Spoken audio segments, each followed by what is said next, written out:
Oh,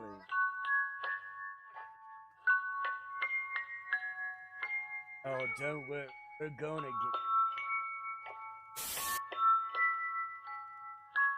first time.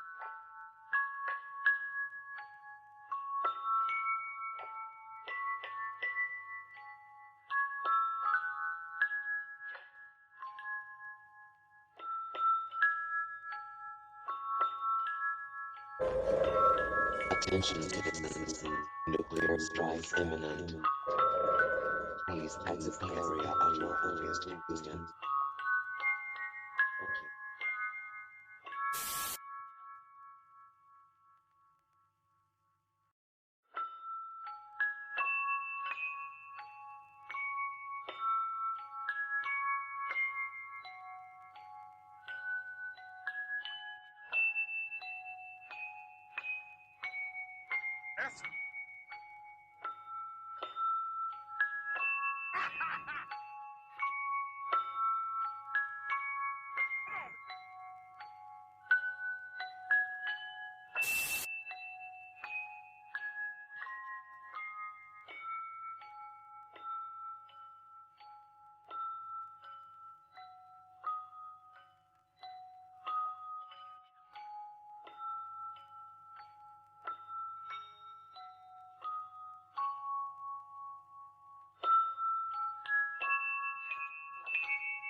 Do my impersonation as requested. Okay, your impersonation. Say you shall not pass gas in Gandalf's voice. Okay, Gandalf's voice. Followers. You shall not pass gas. There you go. There you go. There you go.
do my impersonation as requested. Okay, your impersonation. Say you shall not pass gas in Gandalf's voice. Okay, Gandalf's voice. Let me see. You shall not pass gas. There you go. There you go. There you go. Claims to have from under there was what was called.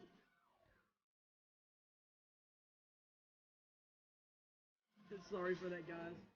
There's a storm going on outside my house, and a bolt of lightning just struck right outside my window. Excuse me for the fear. It's scheduling the crap out of me.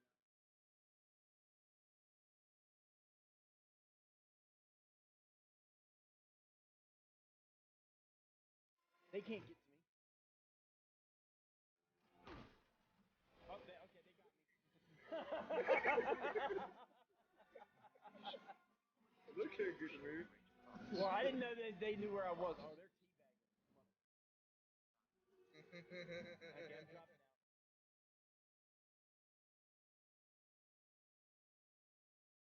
Anyone can make a good jetpack. It's gonna Elon.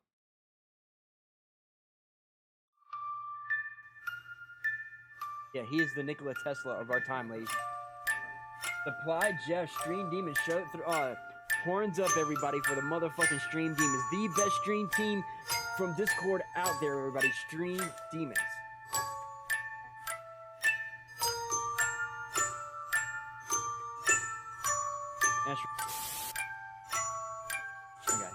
Okay. Fallout Impressions. Colonel Gutsy. Let me see if I can do it here. Drop and give me 20, boy! No, that's not it. Hang on. Drop and give me 20. What, Sam Hill, are you doing, boy? Let me get, what in Sam Hill are you doing, boy? Drop and give me 20. Want something to laugh about? Try this one. Here's, to go with the Elmo.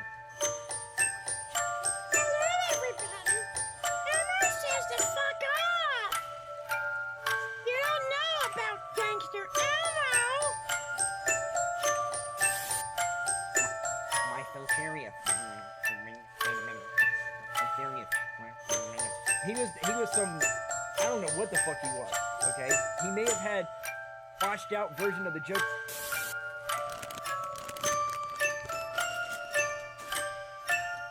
It's really so freaking weird.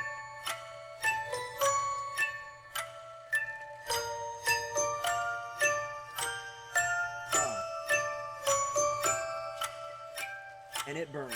Oh, it definitely burns when you put it in your nose. So bear with me, people. This burns like crazy. I can already start feeling it burn in my nose. Oh my god. Okay. My eyes are watering up. Of the reefer. More often they appear as the mirror image of humankind. Since the beginning of time, we have pretty much shared the planet with the reefer in some shape or form.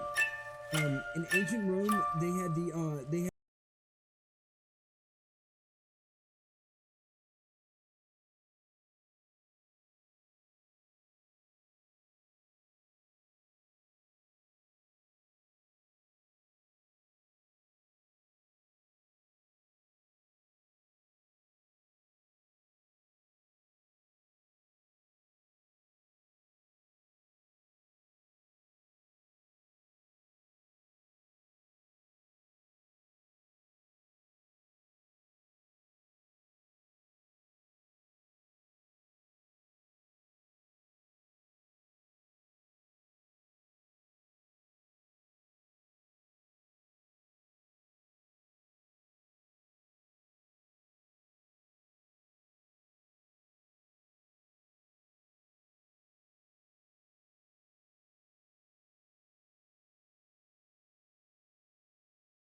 Okay, take two, ladies and gentlemen. Hello, hello, hello.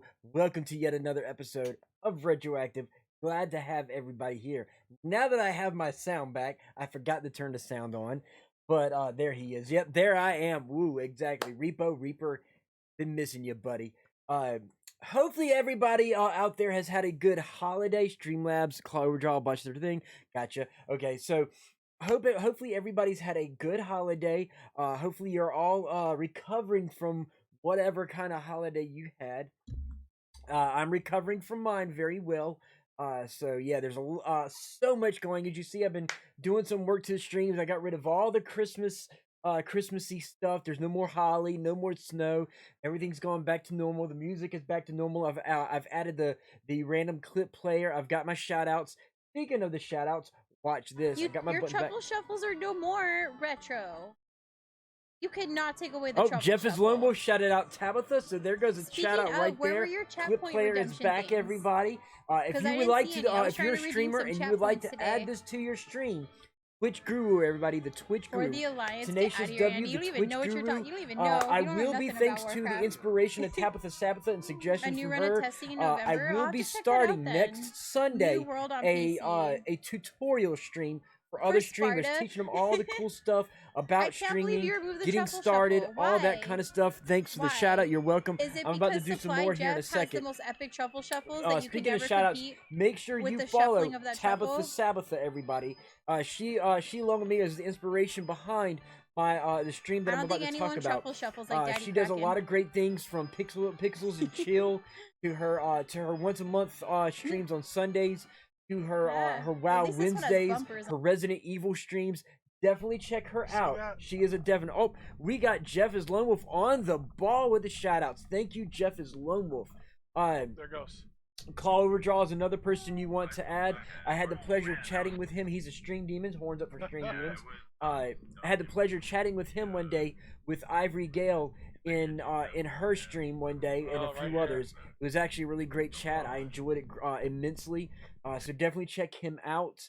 The stream that I'm talking about is going to be called Sunday Stream Salvation. I'm going to treat it like a church theme, so to speak. It'll be Reverend Retro. Jeff was almost Scythe Bergeron. Thank you for shouting Scythe Bergeron out. Trivia for 80s. Let me go ahead and get that out. I will get to that here in a moment. Jeff is Lone Wolf. The shout out looks cool, right? Thank you. Let's finish it together. The shout outs are some of the things that I'll be teaching. I'll be doing introductions and teaching people how to be people who've never streamed before, how to be streamers. People who are streamers, how to maximize their streams. One of the cool things we're going to be doing is the layouts for this stream are going to be extremely piss poor basic overlays, everybody. There is a reason for this. The reason why my Sunday stream salvation is going to have piss poor overlays is that I'm pretty much going to have my viewers along with me. We're going to build the look of the stream with you guys, so that you can actually learn what to do, how to do it, with some screen sharing, and show you all the cool tips. If you've got questions, how to do this, what should I do that, any questions, I'll be glad to help you with those. I'll have other people in chat with me. Tabitha can tell you, I've got a lot of great cool things that I do for my streams, my overlays, things like that. Ivory Gale will tell you the musics that I play. So a lot of what I offer and what I do, I'm going to teach you guys how to do this on Sundays, every Sunday. So it's going to be really cool. I'll designate the times and stuff. Harry Lashes, welcome. Glad to have you here. Yes, I do a lot. I'm a very busy man. I spend all day working on my streams. Another shout out to Sir Dunksy right there. That is the man, Sir Dunksy. He is another demon from the UK. Gotta check him out. He does a lot of horror movies, horror games. He plays a lot of horror games, so definitely check him out. Teach me, looking forward to those. Yes, I will be teaching everybody. Another thing, right now in my personal Discord, ladies and gentlemen, I am in the chat, the general chat of my personal Discord. At any time, any of y'all are welcome to join my audio chat, where you'll get to talk with me right now and any of my other streams. Okay, you're more than welcome to get in there and chat with me, and you'll be heard on the stream. So I can give you some advertisements or your own stream. You get to participate in my streams. If you want to be a part of the actual streams that I do, join my general chat at the Retroactive Discord. You're more than welcome to join there. You're more than welcome to join me. You'll automatically be right into the chat.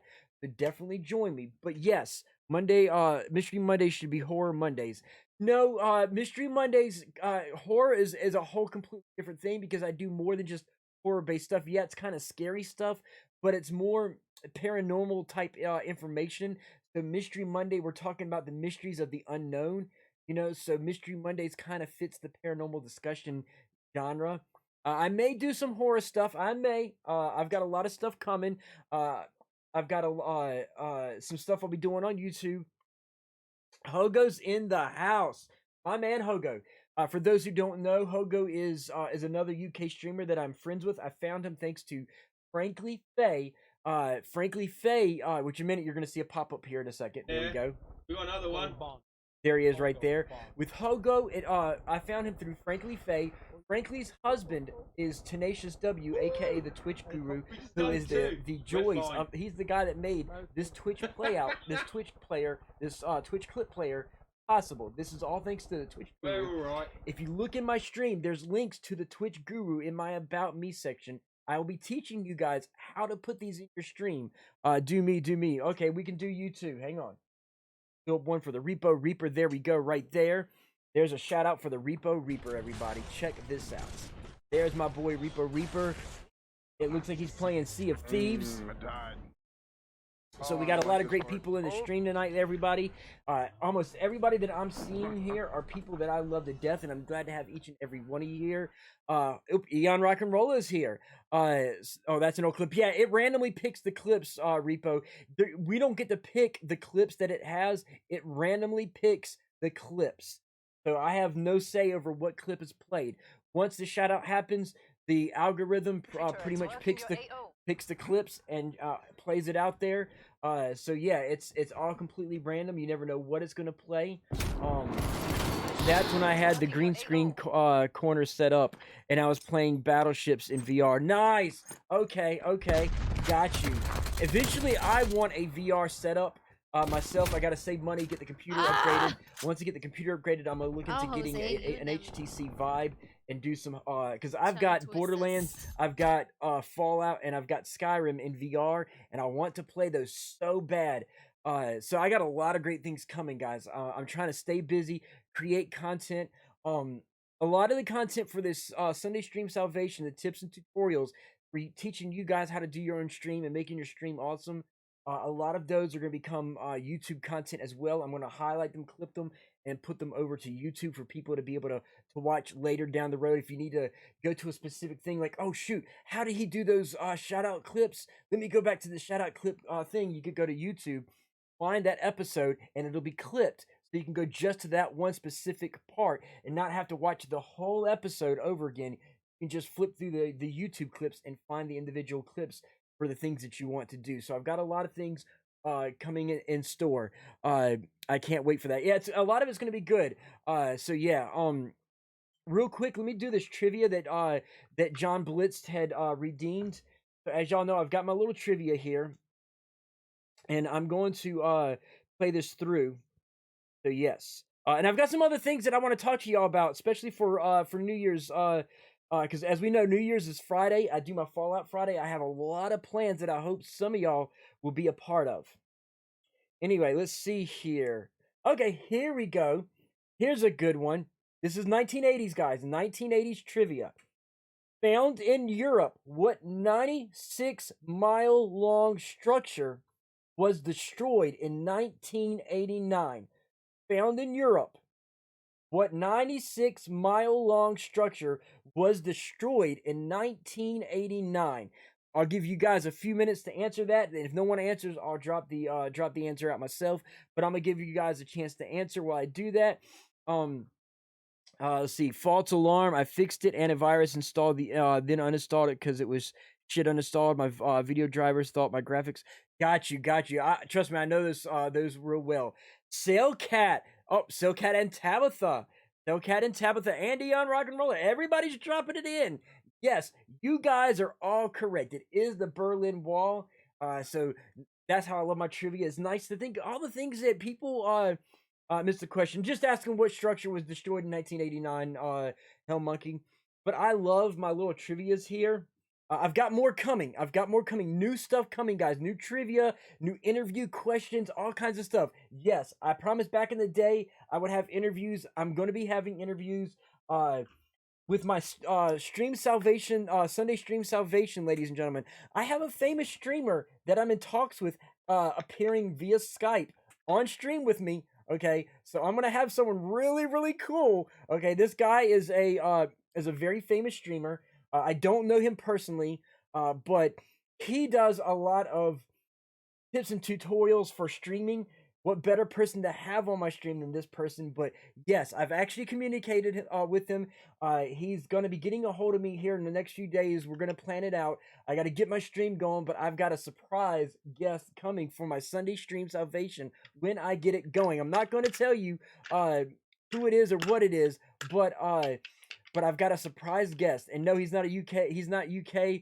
He is Infrastructure UK Beast. Okay, I thought you meant my guest being a UK Beast. No, my guest is American.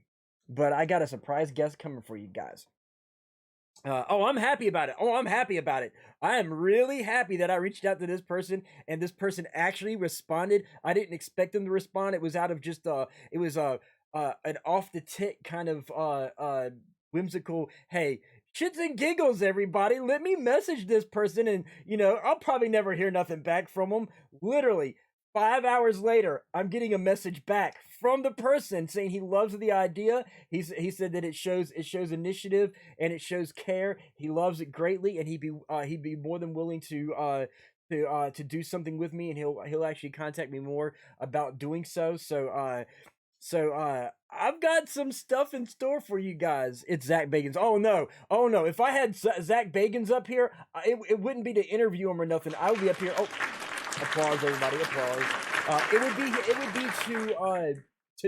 to roast him, to humiliate him, to tell him how I feel, to cuss him out. So no, if I had Zach Bagans up here, it wouldn't be a good thing. I'd be going off. I would probably have Zach Bagans on a Retro Rants Saturday episode, so that way I can rant about him to his face, if so to speak. But dropping the farts out. Doing a game test. If it disappears, if I disappear, it's broken again. Got you, Hogo. Got you. Must have missed something. You've missed a lot of things, Carrie Lashes. But Sunday Stream Salvation, Sparkle Queen Michelle. Hello. Glad to have you here.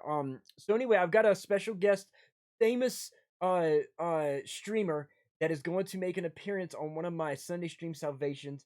I didn't expect him to respond back. I messaged him out of shits and giggles, thinking, oh, hey, I'm Mr. Big Streamer. I'm not going to contact anybody.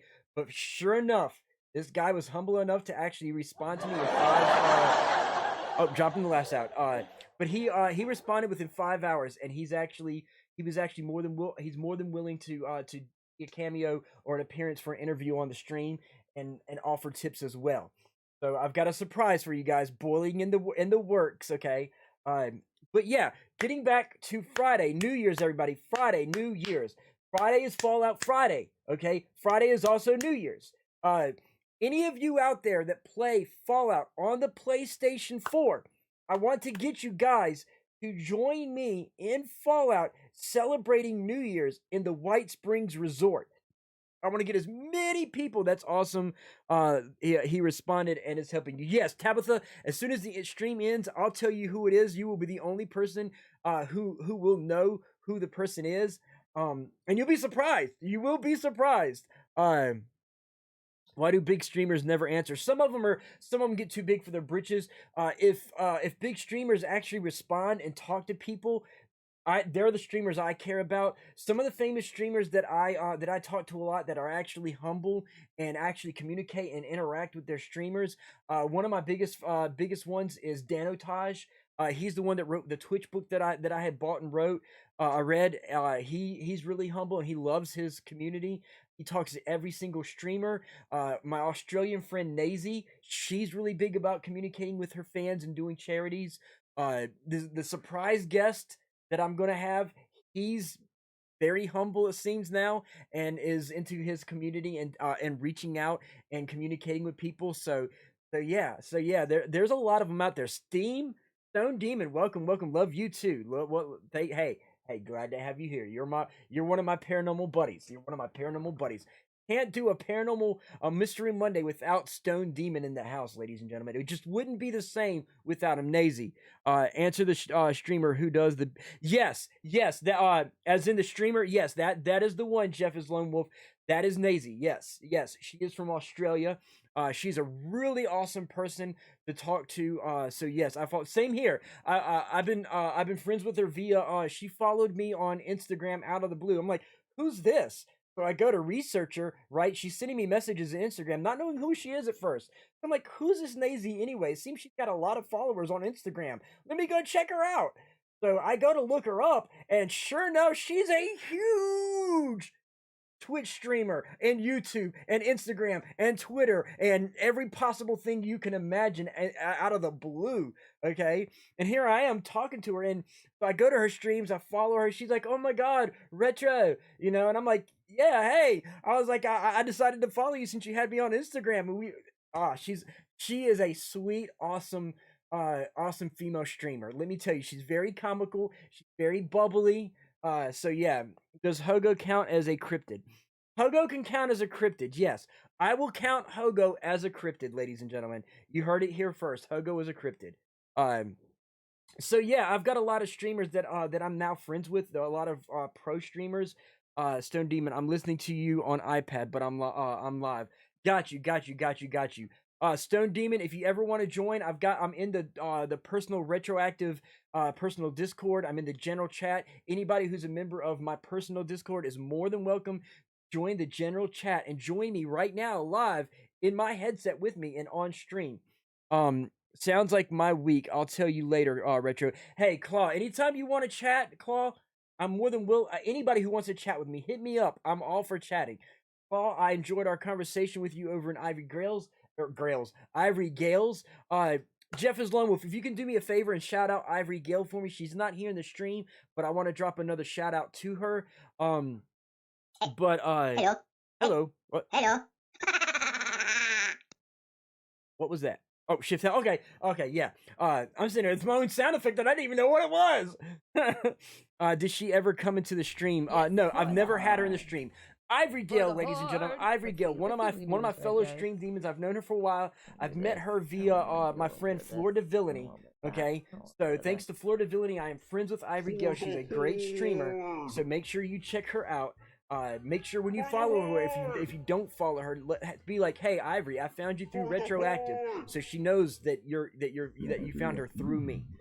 She does a lot of art streams, mostly painting, and some gaming. The overall stuff, that Metal Dog. Hello, how are you doing, Metal Dog? Hello. But Ivory Gale, the main thing of her stream, besides doing gaming and just chatting and painting, she is the queen. Exactly, she is a little derpy. She is the queen of derp, everybody. If you want to see some comical derpness going on, you definitely want to check out Ivory Gale. Back to Fallout. If you play Fallout on PlayStation 4, I will play it on PC soon. Come January, I'll have an i7 processor chip to upgrade my computer. So I will be playing Fallout soon on PC. But for New Year's, Friday, New Year's, I'm going to be celebrating and ringing in the New Year's in Fallout, ladies and gentlemen, at the White Springs Resort. So feel free to join me in the public area. Inefficient Skills, rating with 6 viewers. Inefficient Skills. Another stream demon, horns up in love to Inefficient Skills. Thank you for the raid. I greatly appreciate it. Thank you so much for the raid. But yes, I will be in Fallout on PS4 on New Year's. There goes Inefficient Skills right there. Thank you, Jeff is Lone Wolf. Thank you for that. Jeff is Lone Wolf is the master of mods, ladies and gentlemen. He mods a lot of people's Discords. He is a beast when it comes to modding. Okay, he is a godsend. Okay, you need to shout yourself out, Jeff is Lone Wolf. You need to shout yourself out. but hyped up for your paranormal speak. By the way, just posted the rare pic of my husband on stream. Nice. If anybody wants to do more paranormal discussion, feel free to join my Discord, ladies and gentlemen. Paladin Bath with the resub. Paladin Bath is one of my Fallout buddies, ladies and gentlemen. When it comes to nuclear winter, there's no much fun than having Paladin Baz and Hellfire in the game with me. We are an awesome team when it comes to nuclear winter, as well as other dangerous fun that we come into Fallout. Yeah, you used to play the game again because Paladin Baz. JJ, when was the last time I played Minecraft? So, but yeah, New Year's Eve. Fallout 4, PlayStation 4, White Springs Resort. It was last year, wasn't in the New Year's on Fallout 4 at the White Springs Resort. Feel free to join me if you're one of the ones who have no COVID lockdown New Year's plans. Join me. I'll be glad to have you all. 90s trivia. 90s trivia, ladies and gentlemen. Uno momento. 90s trivia. 90s trivia. Anytime, Baz, anytime. And thank Lone Wolf for dropping it for me. After I do this trivia, we're going to go ahead and get started into the talk of cryptids. I'll explain that here in a moment. Somebody just joined me. Who do I have the pleasure of joining me? Oh, Hellfire's here, everybody. Hellfire is in the house. Welcome. Yep, I'm about to do a 90s trivia for Michelle. Okay. Oh, here we go. This one's actually my favorite. Which hip-hop group asked us to jump around in 1992? Which hip-hop group asked us to jump around in 1992? Just so y'all can see it right there. I want to do something where I talk about this. There's Hellfire with Harris Hell. So you want to joke some things. You want to talk serious about some things. Reaper with the win. House of Pain. Jump around. Jump around. Exactly. Reaper got it. And I forget what the original name I had for Roast and Toast was.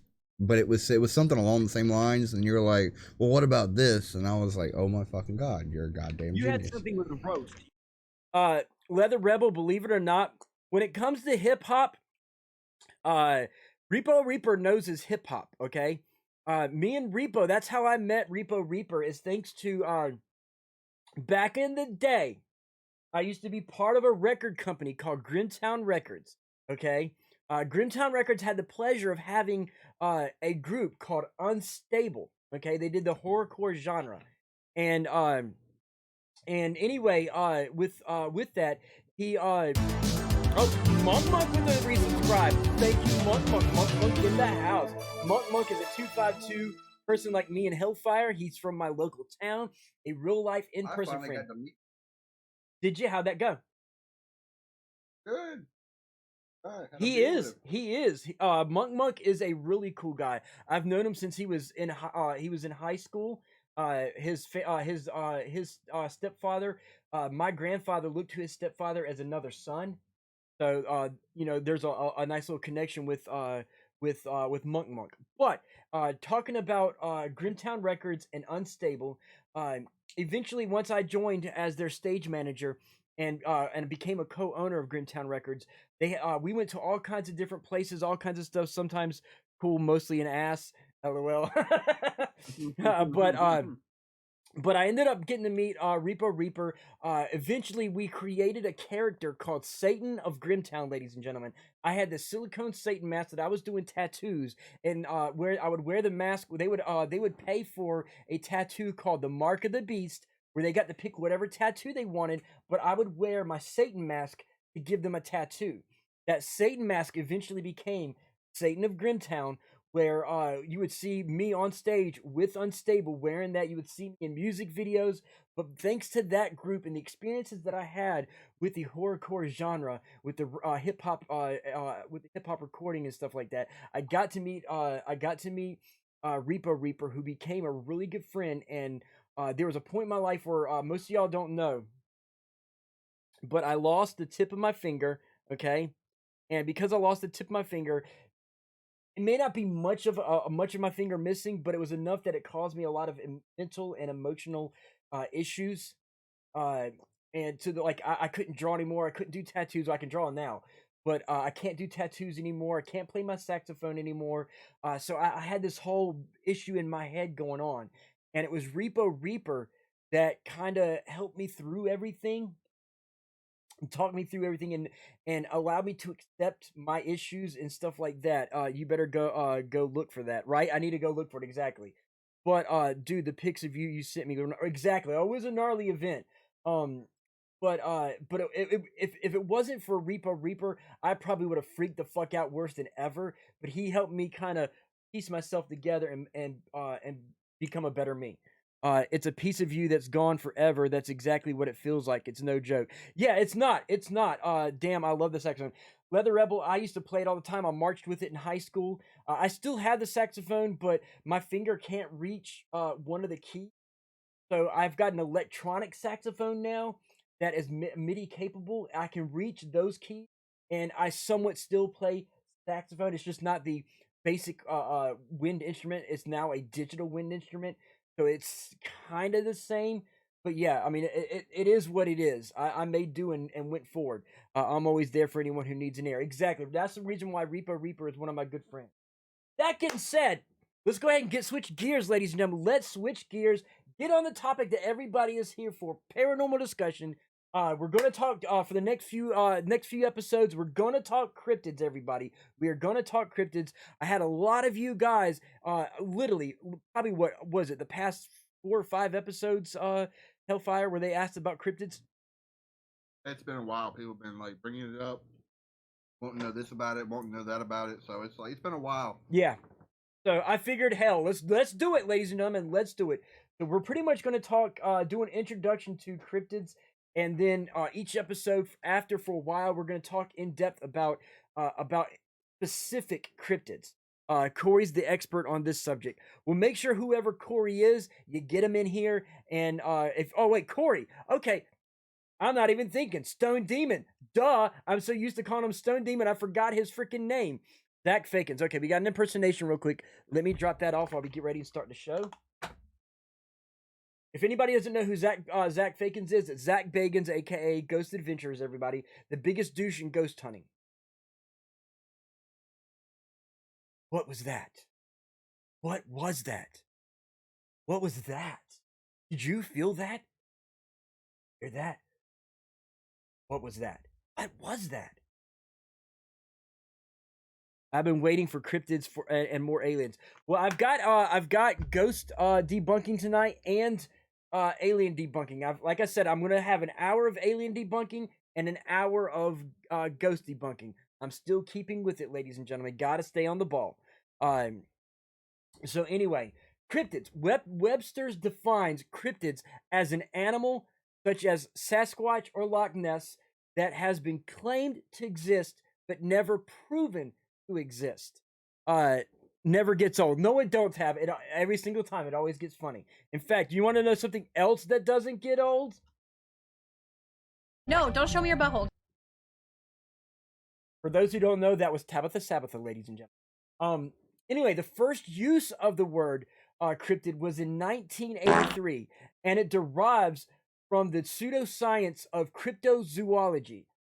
Even though the word was first used in 1983, the study dates back to the 1950s via zoologist Bernard Heuvelmans and Ivan T. Sanderson. Oh my fucking god! Right. So anyway, we know that it's a pseudoscience. If you understand that it's that since it's not acknowledged as an actual science and still just a pseudoscience, it doesn't make it any less credible or legit than other sciences.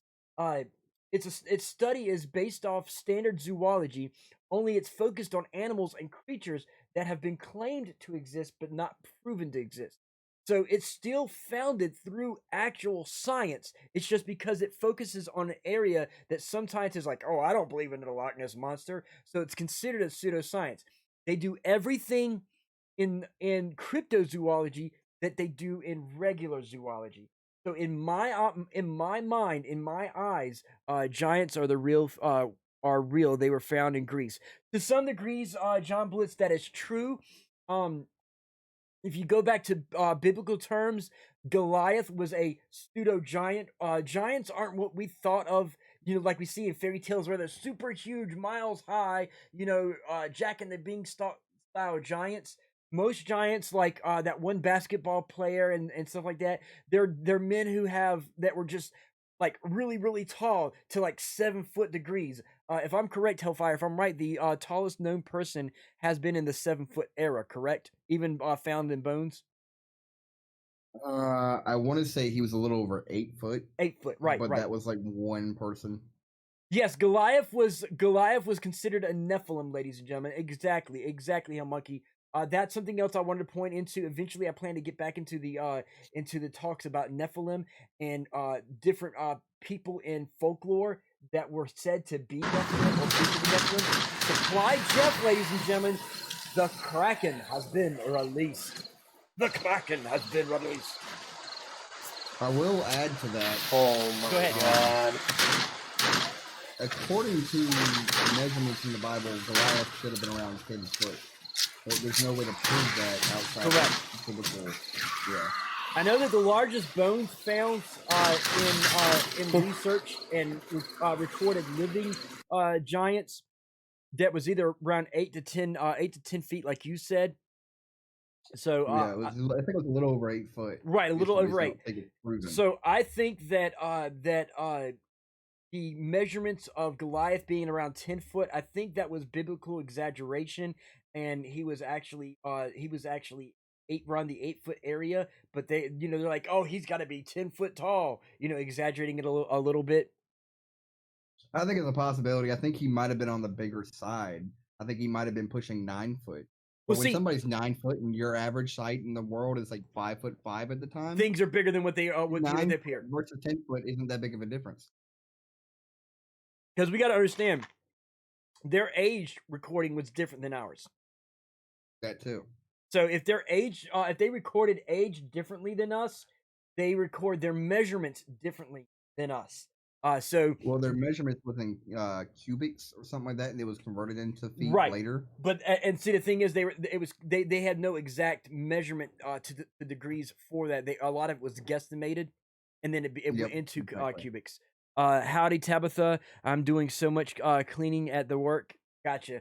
Hope you have a nice night at work, Jeff. Hope you're having a nice night. So with that said, the giants were real. They weren't like Jack and the Beanstalk style giants, but they were giants compared to most of us. So it's that whole tall tale over exaggeration, like Paul Bunyan and kind of thing, that we have the fantasy giants. But around 8 foot, that's a big beast. I mean, here's the thing. During that time period, the average human height for a fully grown man was, I think, around 5 foot. Like 5 foot 5-ish. Yeah. So I mean, if somebody was 8 foot, 9 foot, that's almost twice the size of everybody else. Exactly. And so then people are scared, like, oh my God, no, he wasn't that tall, because they exaggerated to explain, like, oh, why'd you run away? Well, he was a giant. He was 10 foot tall. So, someone that tall, I gotta, they were exaggerating out of fear to make themselves look good. So there's that. There's that. If you're 5'5", let's be generous. So they're 5'5", 5'6", and they're shepherds, so they're not very built. Right. And then you're going up against an 8 foot muscle builder. Exactly. Warrior. A fighter, a warrior. Yeah, you're gonna run for your life. Exactly. And then you don't want to embarrass yourself, so you're gonna exaggerate it. Oh, but he was 10 foot tall and he had a head the size of exactly. Saw a picture today of Elvis and Bigfoot riding the Loch Ness Monster. I think it might have been photoshopped. No, that's actually legit, but it wasn't Elvis that you're looking at. That was actually Deadpool wearing an Elvis costume. Anyway, getting back to cryptids, ladies and gentlemen, but I will touch on the Nephilim and giants.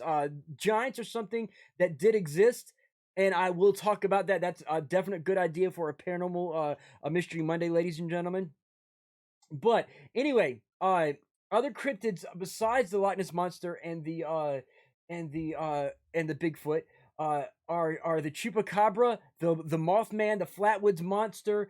Some are the same, just with different names. Like Bigfoot is also the Sasquatch, where Bigfoot is what they named him as a specific one. Another Sasquatch is the Yeti, which is kind of in the Himalayas. You have the Yeti. The Yeti is also known as the Abominable Snowman. So the Yeti and the Sasquatch are the same creature, just different geographical locations. Tabitha says, sounds like something Deadpool would do, right? The Metal Dog, the days of old, the great giants. Exactly, Metal. Exactly. Skin changers. Skin changers is something I actually, there's skin walkers, skin changers. What was another name for skin walkers and skin changers? What is it called? They're damn, what is it called when they like werewolves? They're called fuck. What are you talking about? Changelings is another name to it. No, not lycanthropes, not lycanthropes. Changelings is a name for them. Shapeshifters. That's what I'm thinking of. Shapeshifters, changelings, skin walkers, and skin changers. So yeah, Yeti is a mic. Yes, Yeti is a mic. Phase are completely different. Isn't Sasquatch Yeti the Australian Yowie? I think it's called, and the skunk ape. Yes, the skunk ape is a Sasquatch. The Australian Yowie is a Sasquatch or Yeti as well. Yes, and Monk came in with the shapeshifters as well. So that's just some of the other ideas of cryptids. The next few episodes, as I told you earlier, we're going to get into more specifics of certain cryptids, from Sasquatch, aka Bigfoot, who is in Canadian and American folklore. It's pretty much said to be an ape-like creature. It's said to inhabit certain forests in North America. A lot of the evidence will pretty much we will examine, and purported videos, audio, pictures, claims, as well as its Native American variation. Okay, a lot of you, the Rougarou is too. Yes, the Rougarou. Now here's another one. There is another Sasquatch in the Native American beliefs, and this is coming from somebody who knows. Okay, the Native American belief. We have the Genosqua. I can't even say it now. I used to be able to say it. The Genosqua. Okay, the Genosqua. Let me type it in real quick because I'm not going to do it here. But the Genosqua. So the Genosqua is the Native American version of the Sasquatch, ladies and gentlemen. Yes, I actually have that written down, Hell Monkey. Let me go ahead and fast forward it. We're going to be going into talking about the Native American Thunderbird, as well as the Native American claims of the Wendigo, which you can also pronounce it Wendigo, but it's Wendigo. Kangaroos. No, kangaroos aren't a cryptid. They're just a standard animal. We already know a lot about them. But we're very ornery animal. Right. We're also gonna delve into the Chupacabra. Okay, I've been wanting to for a while since I started the Mystery Monday episodes. I've wanted to so much go into the Chupacabra because there's other variations of the Chupacabra as well. And then we're also going to go into the Loch Ness Monster. We're not going to discuss it because it's a made-up. It is not existing. It is only a made-up figment. They did it out of humor. But the flying spaghetti monster, if it were real, it could be considered a cryptid, ladies and gentlemen. However, we do know that the flying spaghetti monster is a farce. They just made it up for humor and sarcasm. But, I do want to go into the Chupacabra. Isn't the Wendigo the same as the Banshee? Not exactly. The Banshee is a spirit, where the Wendigo is a Native American physical form. So they both have a wail. Yes, they both wail or cry or whatever you want to call it. So they have very, very common similarities. However, the Wendigo is an actual physical form. And yes, Carrie Lash's Nessie, exactly. The Nessie supposedly has an American cousin, by the way, which we'll talk about when we do the Loch Ness Monster episode. But the Wendigo is an actual corporeal being with skin and bones and whatnot, whereas the Banshee is claimed to be a female spirit, like a female Grim Reaper, so to speak. And I don't want to go into it too much because that isn't what you want this episode to be on. but they are, even though the only thing similar is that they have a scream. Exactly. That's what I was saying. The only thing that they have similar is that they have the wail or the scream or the cry or whatever you want to call it. But they are far from being the same thing. Completely different. And we're actually going to go into the folklore versions of all these, the stories that they've talked about them. We're going to go into the evidence found on all these, from footprints to pictures to videos to the audio clips. Because believe it or not, there are actual, for the Bigfoot, for the Sasquatch, they have there's recordings of mating calls, of regular howls. They have war howls where they're about to attack something. They've actually got a lot of variations of sounds for the Sasquatch, ladies and gentlemen, and we're gonna play the different sound clips for you to hear and know which sound is which. LOL, the flying spaghetti monster was a huge thing around here with our BOE. The flying spaghetti monster was there was a group of people that hated organized religions. So they wanted to have a religion, so they made up their own religion, and it was called the Church of the Flying Spaghetti Monster. But that's... Well, it was more than... They were... a lot of people don't know is that they were anti-establishment as well as anti-religion. Yeah. It was a tax evasion / mockery of religion at the same time. Exactly. So it was a bunch of assholes be like, hey, we don't want to have to do this, that, and the other, so we're going to start a church, and you... blah blah blah blah blah. So we're paying tithes to this church, and we get tax deductions. So yeah, it was a tax evasion thing. Smallfoot sirens, yes. Bobby Henderson, yes. So anyway, with the Bigfoot, there's a lot of different sounds that they make, including a mating call, ladies and gentlemen.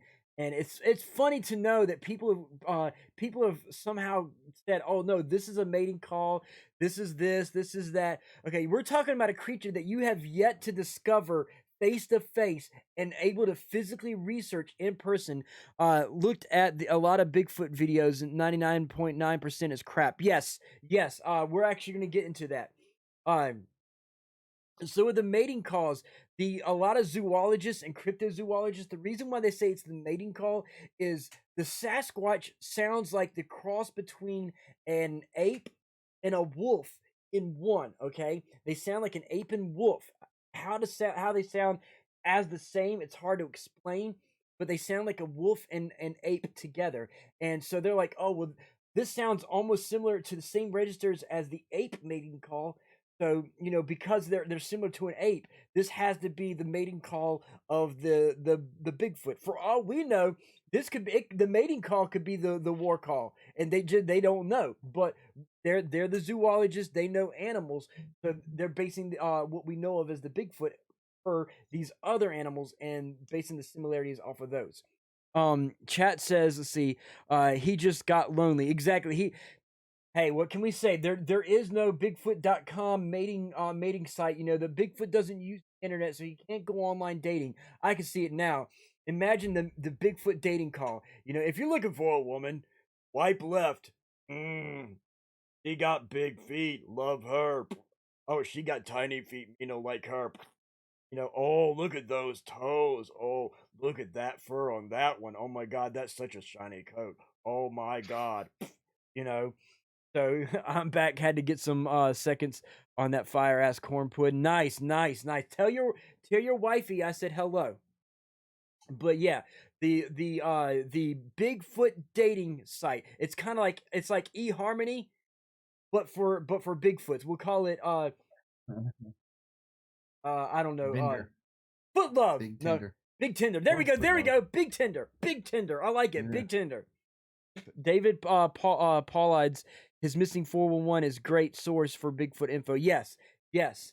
But yeah, so since they don't have the luxury of having eHarmony or any kind of dating site, they don't have Tinder, so their Instagram is their calls. They're like, oh, instead of saying, oh, make sure here's my post, they're like, and for if you're another Bigfoot and you want to like what that one Bigfoot likes, you got to go back with and then someone else is not going to like it, and they're going to be like, so they have their own sounds, ladies and gentlemen. What living thing doesn't? she said, "Hey, awesome, awesome." So you know, we were all cavemen. right? We were all cavemen. Ooga booga. Or you could go with the cartoons of Captain Caveman. Okay, a little bit of history for you guys. That hurt my throat. But yeah, so pretty much we're gonna go into all these specifics in all the videos. Sounds like you have been thinking this through. Tabitha, if you knew the hilarity that goes through my mind when I'm not on stream, Hellfire can tell you I can come up with a lot of bullshit like that. Okay, I can come up with comical bullshit just like I can with marketing ideas. I'm a marketing genius. Okay, we were coming up with marketing ideas, and Jeff is Lone Wolf and Claw Overdraw can tell you that we were in Ivory Gale stream on Sunday, and we were popping out marketing ideas literally every second, back to back to back to back to back. Okay, I'm like that. Okay, now you take that and add. When you die, they need to harvest your brain for science. What's that? What's the brain? The brain. Ain't it Futurama that had the brains? Yeah. Yeah, so it's gonna be like in Futurama. My brain's gonna be in a jar. Yeah, exactly, the head in a jar. There we go. You're gonna have to bottle my head in a jar like Futurama, everybody. Keep me animated so that my brain can function and so I can spit those ideas and those comedies out. I can see it now. In the year 3030, ladies and gentlemen, Retro will still be in a museum of the past lives of the 70s, the 80s, the 90s, and the 2000s. And you're gonna come up to me and you're gonna press a button, and my brain's gonna wake up and be like, "Hello, everybody, welcome. I am Retro from Retroactive. In the 90s, we did this. Oh, and in the 80s, we did this. By the way, have I told you that one time that I talked about the Bigfoot mating ritual and when they had their own version of Tinder?" See, what you need to do is pray for the day somebody asks about 2020, and just a little grim is like, we don't talk about that. Oh, it didn't work. It didn't work. Hang on. Throbbing pickle. There we go, Leather Rebel. There we go. People will pay coins to ask you questions, right? And hold on, to make it nostalgic, Tabitha, not just pay coins. You gotta have old school arcade coins. The old school arcade tokens, okay? Like either Chuck E. Cheese tokens or the Namco Museum tokens or something like that. The Aladdin's Castle video arcade tokens. What are you about to say, Hellfire? I was gonna say, since we're going with Futurama, keep 2 coins on you. Use 1 on Retro. Try to get rich. If you don't get rich, the suicide booth's always on the option. Well, see, the suicide booth is going to have your head in it. So you're going to have Retro on this side giving you information, and if you want to do the suicide option, you put a coin in Retro's or in Hellfire's, and Hellfire's head's going to be like, "Time to die, motherfucker!" This is Ella. My daughter fell asleep to you. Hey. When it comes to kids, I can be quite boring and put kids to sleep. I'm so glad I'm boring enough to put a kid to sleep. She is still listening and asleep. Nice. Well, I'm glad that she can sleep through my laughter and my loud mouth and my antics. So I'm so glad I can keep a child asleep. Right, BRB in 2 minutes. Okay, Hogo. Okay, no problem. She's 2. Got you. So that said, other things for those who don't know, the Thunderbird. Okay, there's many theories on the Thunderbird. The Thunderbird, a lot of people want to say it's a overly huge condor. Some people want to say it's an overly huge vulture. So there's a lot of theories. Some people even say that the Thunderbird is a Native American version of the phoenix that rises from the ashes. She will sleep through Rio the movie. Nice. Hey, that's a good kid. If she can sleep through that, that's a real good kid. So there's that. Then of course the Wendigo. There's many variations of the Wendigo from different Native American tribes have different stories of the Wendigo. I know there's it's either pagan, Wiccan. What religion is it that has a version of the Wendigo? If it was a F-15 that time travel. Got you. Hey, it could be. I'm assuming you're talking about outside of Native American. Yes, outside of Native American, there was a religion that had a story about the Wendigo, and I can't remember what the religion was that had it. The Norse had a version of it. They did. It wasn't called Wendigo, but yeah. Okay, I knew there was a religion that had a variation of the Wendigo, and I'm actually gonna try to research and find out what that was, and we're gonna talk about that as well because I want everybody to know a lot of the stuff that's going in there. We're gonna talk about the Genosqua, which is the Native American version of the Sasquatch. As I talked about, we're gonna talk about the Chupacabra. Did you know that the Japanese actually have a variation of the Chupacabra? So there's the Chupacabra, there's the Japanese Chupacabra. I think the Africans have a version of the Chupacabra. I have to go back to my books and look, but I want to say they do because I think the African version is their variation of their vampire. It's like a humanish Chupacabra kind. It's like a mix between the Chupacabra and a human, and it's their version of a vampire. I'll pull the information up. I've got books upon books from my years in school, ladies and gentlemen, and I dig a lot of this information up for you guys. But yeah, we're pretty much going to go into that. I just want to do a little bit of talking information as to what's to come, give you an introduction to cryptids, because we're already at that time where it's about time for me to switch over and start doing debunking, the part that Stone Demon is here for, ladies and gentlemen. Stone Demon's all about the debunking video, so we're about to switch over to that. Now, if there's a cryptid that you know about, guys, feel free to ask me, mention it, and I will add that in, and we'll talk about that as well. But there's a cryptid that I have not mentioned. Drop it in, and we'll talk about it. Again, I am in the retroactive personal Discord. It's open to anybody. Anybody feel free to jump in. You can talk. If you've got knowledge about it, feel free to talk with us and drop your knowledge. Debunking Master right here. Why, thank you. Why, thank you. So with that, the notes are over. We're going to go ahead and pull up information. I'm going to let you guys decide what you want to do. Do you want to do aliens first, or do you want to do ghosts first? Hellfire, which do you want to do?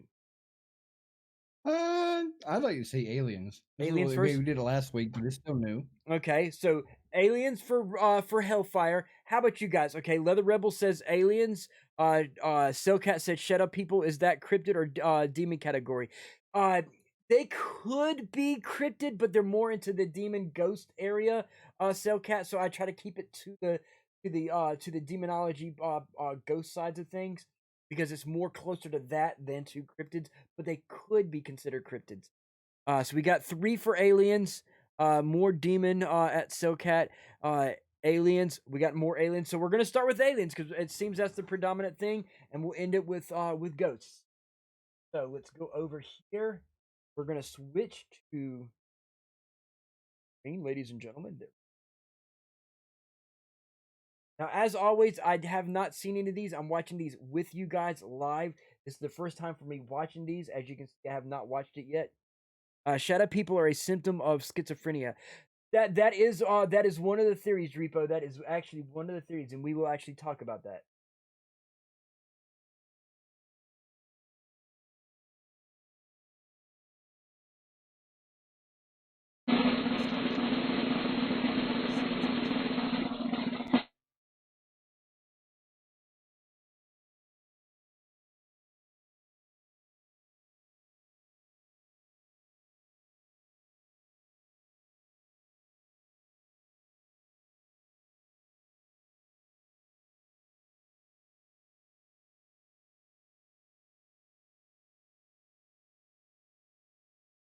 No video sound. Hang on.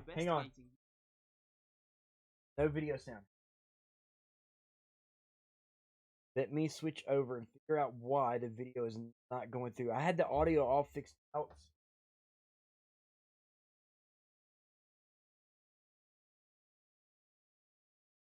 Is Eon the only one getting? Okay, no sound.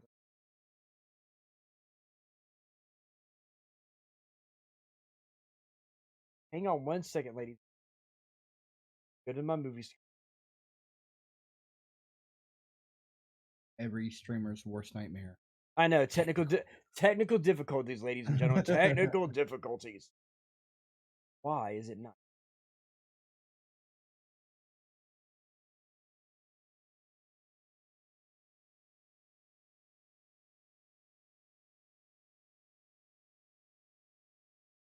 I'm adding the output, ladies and gentlemen. I am putting the output in there. I don't know why it's working. I'll fix on that later tonight. And it sucks. I hate this.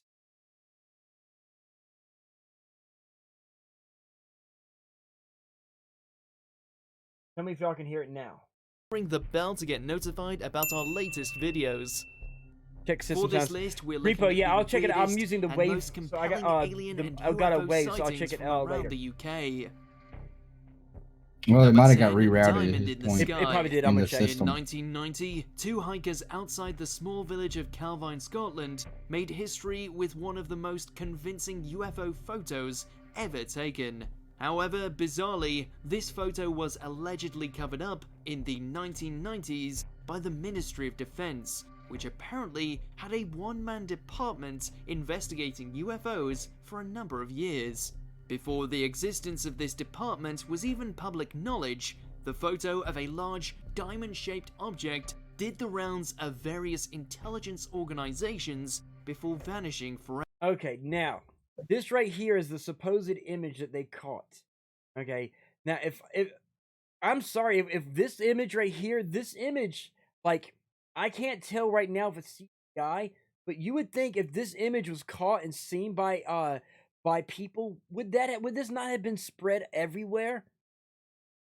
Now I know they said it was a cover up, but that looks like, I cannot tell if that's CGI or not. I'm looking and I don't see a shadow under the ground. Some good George Lucas shit right there. See, that's what I'm saying. I'm thinking it's CGI because comparing this plane here to the lighting of here, it's this has a warmer color, this has a cool color light. Why does this have a warm tone of light? Looks fake. It does. It's starting to look fake because it has warm lights on it. When, as you can see in the picture, it's a cool tone light and there is no shadow casted on the ground. Forever. Only a reconstruction of the supposed image remains. Number 9, the Berkshire Rugby Ball. So, number 10 is fake. It is definitely fake. It's CGI, ladies and gentlemen. It's some good CGI work, but it's CGI. He expects a rugby ball to come flying at them when they're piloting an Airbus 34,000 feet over Berkshire, but that's apparently what happened to one unlucky pilot. Only 20 miles away from Heathrow Airport, the pilot was convinced this mysterious object was going to crash right into the cockpit. He even ducked. It was reported to the authorities as a near miss in 2014, and an investigation was launched, ultimately with no results. To this day, there's no explanation for what exactly he saw. Number 8, Todd Morden UFO okay, so we're gonna incident. Stop this one because this video here, ladies and gentlemen, is giving us no footage. Bunk. We're gonna go with this. I've always got backups, ladies and gentlemen. I've always got backups.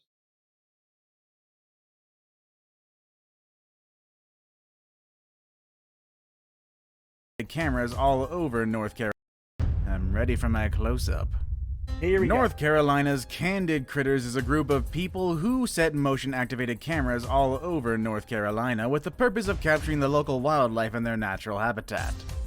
They regularly post their findings on social media. The majority of them are of easily identifiable local fauna just going about their business. They aren't in the habit of posting unexplained or mysterious content, but one of their photos sparked up quite a bit of controversy. Just take a look at the photo and you'll see exactly what I mean. This photo was... So here's the photo that they caught. Okay? Now, in a minute they'll explain some of the stuff. Secure Team is the UFO channel I watch. Nice, John, nice. Now here, a lot of people say that they claim that this looks like an alien gray looking in the camera. They'll go into explaining what the people actually thought it is. Looks like an owl. It does have an owlish look to it. Hellfire, any words on what you think it is?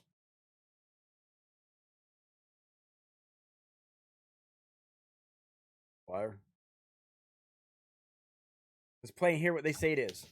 My bad. I had my mic muted. Got you. But I think all the bases have been covered as far as what I think it could be. Right. But I don't think it is what it looks like. Okay, let's see what the people who took the picture claim that it is. Back in 2019 in some undisclosed woods in North Carolina and was posted online with the tagline Critter Quiz Time. What species can be seen in the photo below? It also followed up. The photo shows a haunting close-up of a creature in the dark with hollow black eyes appearing to peek curiously into the camera. Many commenters quickly pointed out that So, Paladin Baz says, Hellfire got abducted. It's me, LOL. it looked like the famous gray alien with its dark bulging eyes and pale complexion. Although Candid Creatures did say that the photo was of a curious house cat, they never elaborated. So they're claiming, the people who took the picture are claiming to see Voldemort's nose. Well, he has slits for nose. But, so they're claiming that it's a cat, a common house cat. What would a common house cat be doing out in the forest? Okay. Now, what was this picture captured on? It was captured on one of those trail cams out in the forest. You know what it looks like to me? What? It looks like a moth. See, it does have the variations of a moth, and it does look like an owl too. You can see Hogo and Sailcat and Repo and a bunch of people. Jess, what is up? Welcome, Jess. Welcome. So a lot of them are claiming that it looks like an owl. It has the little swirls of an owl. Yeah, I see the little eyes. What they're seeing. To me, it looks like a moth flying really fast in front of the. And I see that too, because if it was an owl, where's the rest of the body at? Exactly.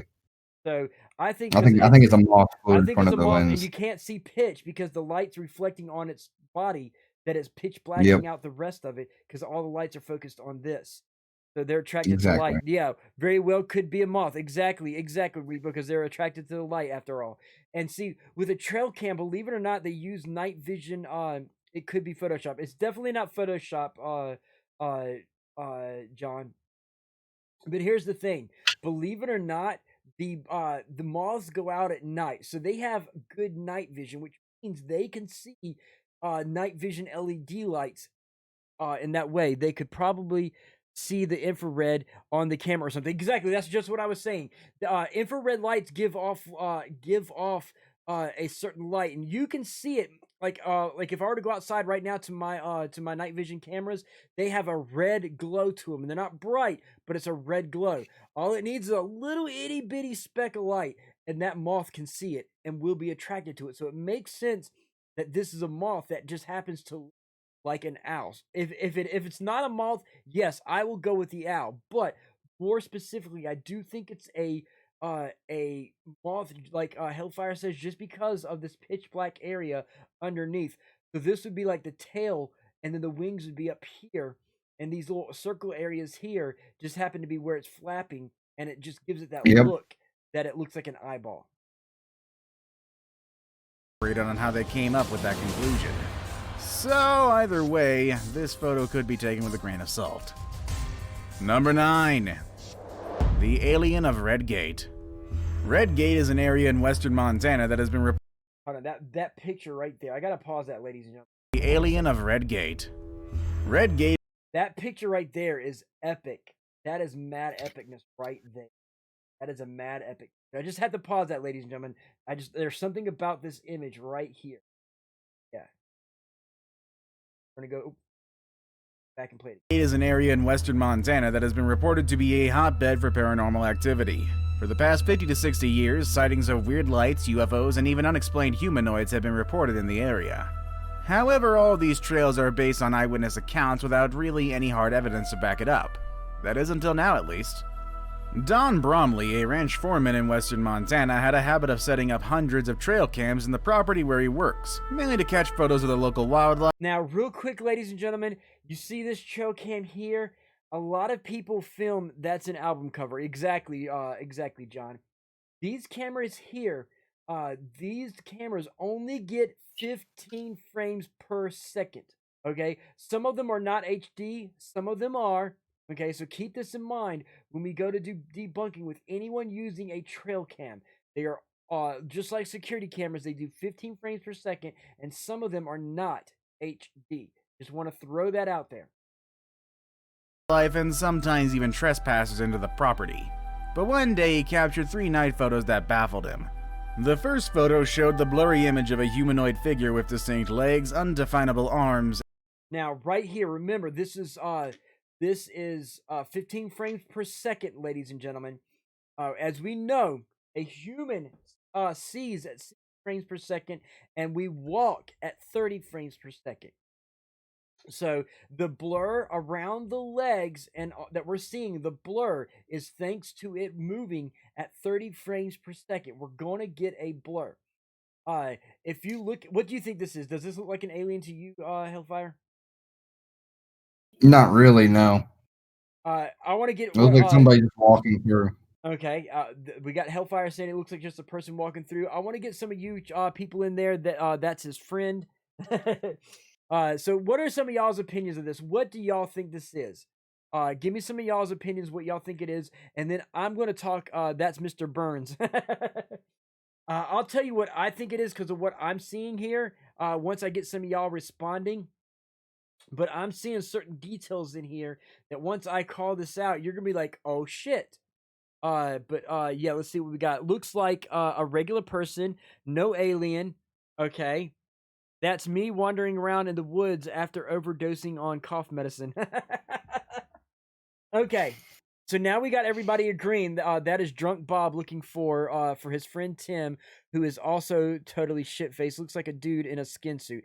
Now, a person wearing a cheap alien mask. And you would think that, okay? But you got to remember, this is black and white. Okay, so we got to look at details that are small shades of gray.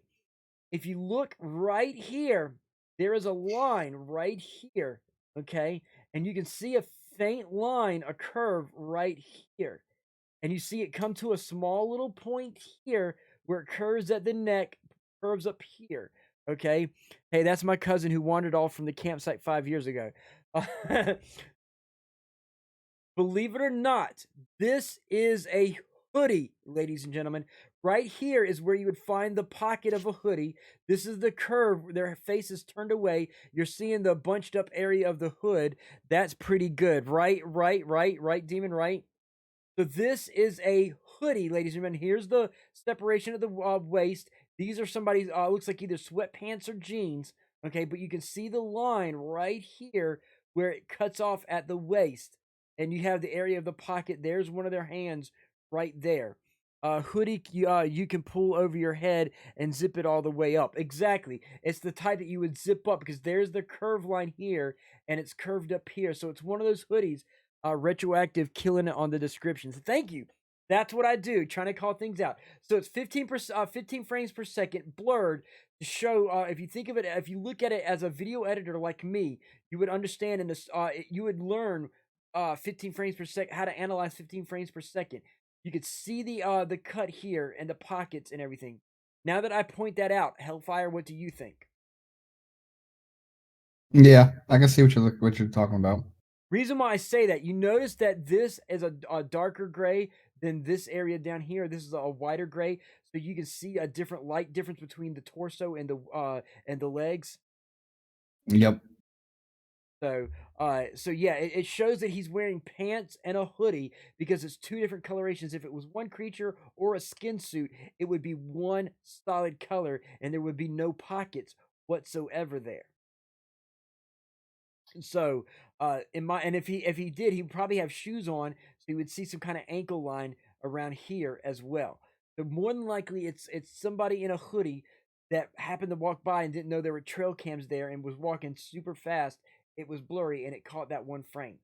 That's what I'm looking at. Let's see what they say here. And an oddly large head. The next 2 photos were pitch black, which was odd because the trail camera was working fine. Did the figure in the first video cause the camera to malfunction? Well, we don't really know. Number 8. The Texas UFO. UFOs have been spotted in the skies of Texas for decades. This next clip is just one of the latest. Secure Team 10, a YouTube channel with more than 350,000. Secure Team. So John Blitz even said Secure Team is what he watched. Here is Secure Team, John. This is what you watch right here, John. Subscribers has published a new UFO sighting out of Texas. The footage of the Texas UFO is actually pretty clear. The Texas UFO was saucer-shaped and apparently changed speeds according to the man who I'm shot. sorry. Let me go back a little bit and let y'all see what I see. What does that look like to y'all? Can you see it good enough, Hellfire, to see what that looks like to you?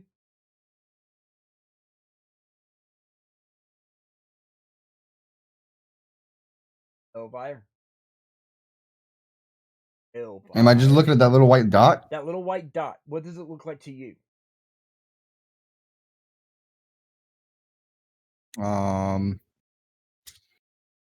I don't know. It don't look like a UFO though. It don't look like a UFO to me. And when I play it and you watch it, ladies and gentlemen, it's gonna look like a car. Okay. Now, if what I'm thinking it is, play it again, bird, maybe drone. This is what for me this is humor, but I think it's a I was Ron Weasley. I was gonna joke and say it was Ron Weasley from Harry Potter and his flying car. The footage of the Texas UFO. As you watch it move, watch as it moves, ladies and gentlemen. You'll see that it looks like a fucking flying car. 150,000 subscribers has published a new UFO sighting out of Texas. The footage of the Texas UFO is actually pretty clear. The Texas UFO was saucer-shaped and apparently changed speeds according to the man who shot the footage.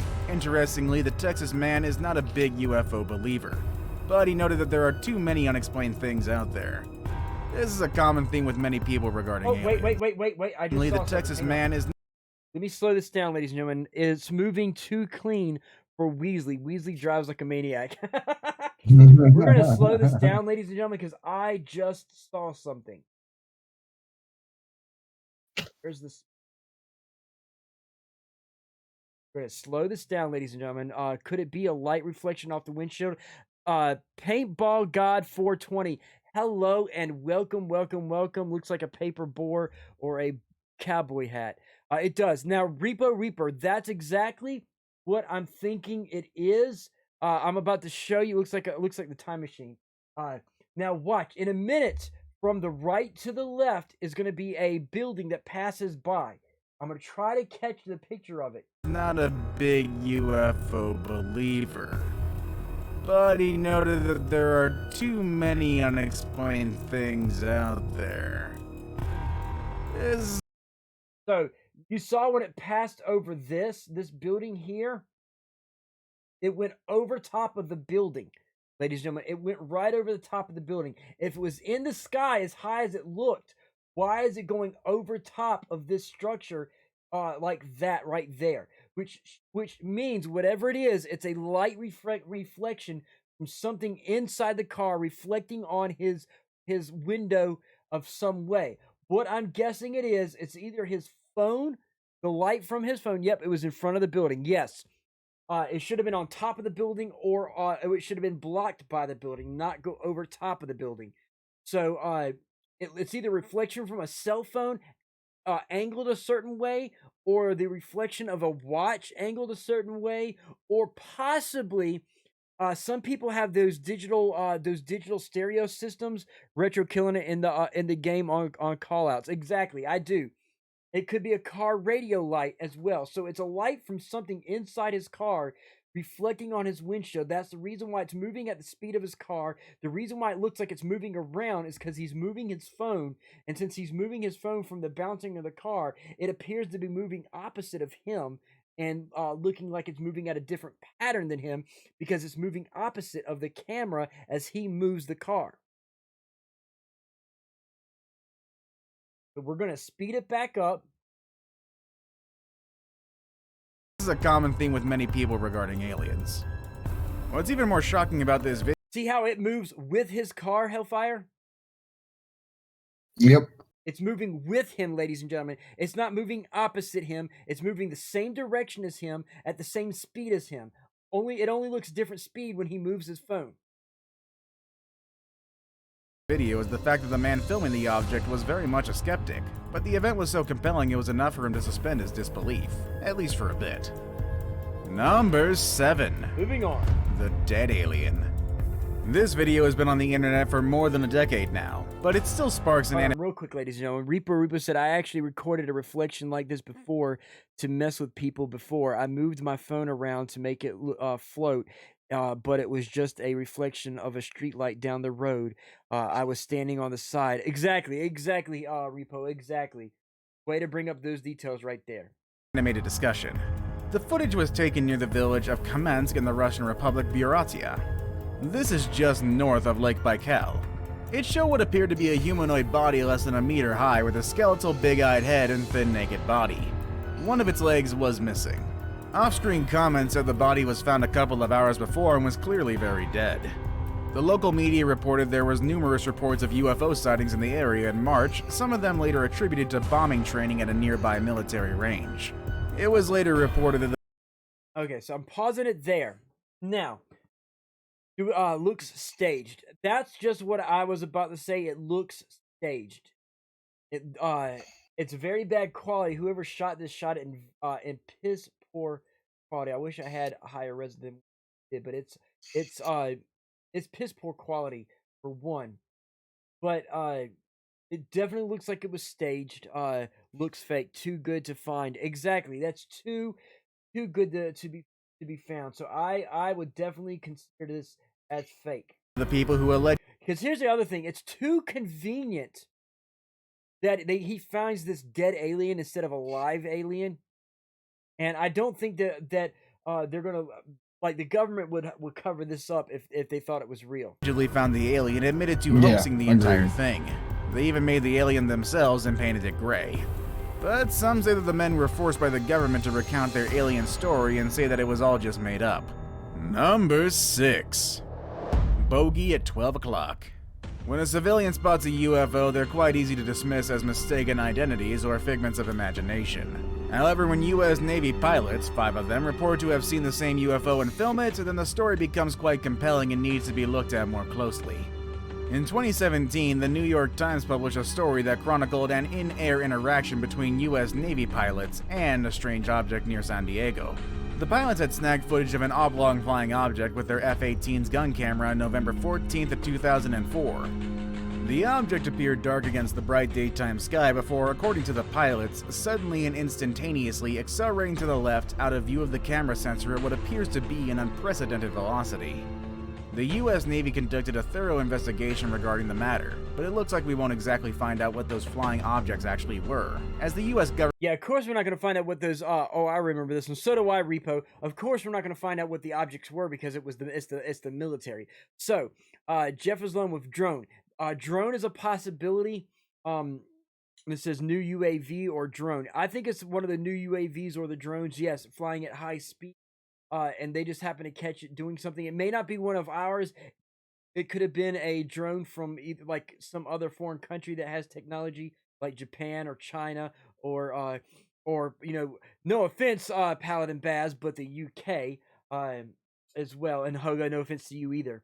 But it could be, you know, it could be somebody with advanced technology like us creating a high speed, a super high speed, awesome drone or UAV, and it probably has some kind of sensor that knows when an airplane's flying by and scanning it, that it was able to zip away from before getting caught. It's probably some kind of research drone or something like that. Sean is doing release of the truth. Nice. No offense. Exactly. No offense. So this, I love when we get the military videos because we know that the footage they get is to some degrees credible and not hoaxed. So if the military has some skeptic, like, okay, this may actually be something, you know, we don't know, but this may be something, you know, if the military is saying that it may be something, that's a 50-50 close to positive catch right there. We won't get any info. It's a military video. Exactly, Jeff. Exactly. They're not going to give us one way or another. It's pretty much left to our degrees. We'll never. The only time we'll find out what these videos were will probably be in 100 years from now when the government is overthrown and they release all the information. The government seems to be very hush about the matter. Number 5. The ISS incident. It's one thing that governments around the world are denying the existence of alien life on Earth. It's a whole different matter if they're covering them up. The thing is, no matter how much you try to hide the truth, it's going to leak out somehow. Ironically enough, the leak came from NASA itself. A couple of UFO experts claim to have spotted an alien vessel docked on NASA's International Space Station. Footage of the strange incident was captured by NASA's live stream service. Images from the live stream clip were first captured by the YouTube channel StreetCap1. According to the owner of the channel, the footage was captured by ISS camera that was mounted outside the station. It was streamed via NASA's website before the video was cut off. StreetCap1 noted that the This is what they're claiming they saw right here, this yellow looking thing right here. They're claiming it's an alien craft docked on the space station. Some top secret documents have an expiration date and become public property, though, right? Usually, let's see, they just recently released information from 1953, 1950s. So let's see, 50s. Hang on one second. Let me do some math here, ladies and gentlemen.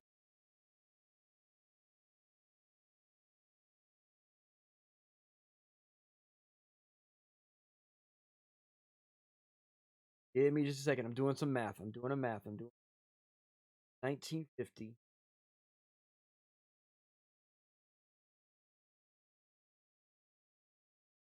So 70 years. After 70... Yes, I know, Leather Rebel.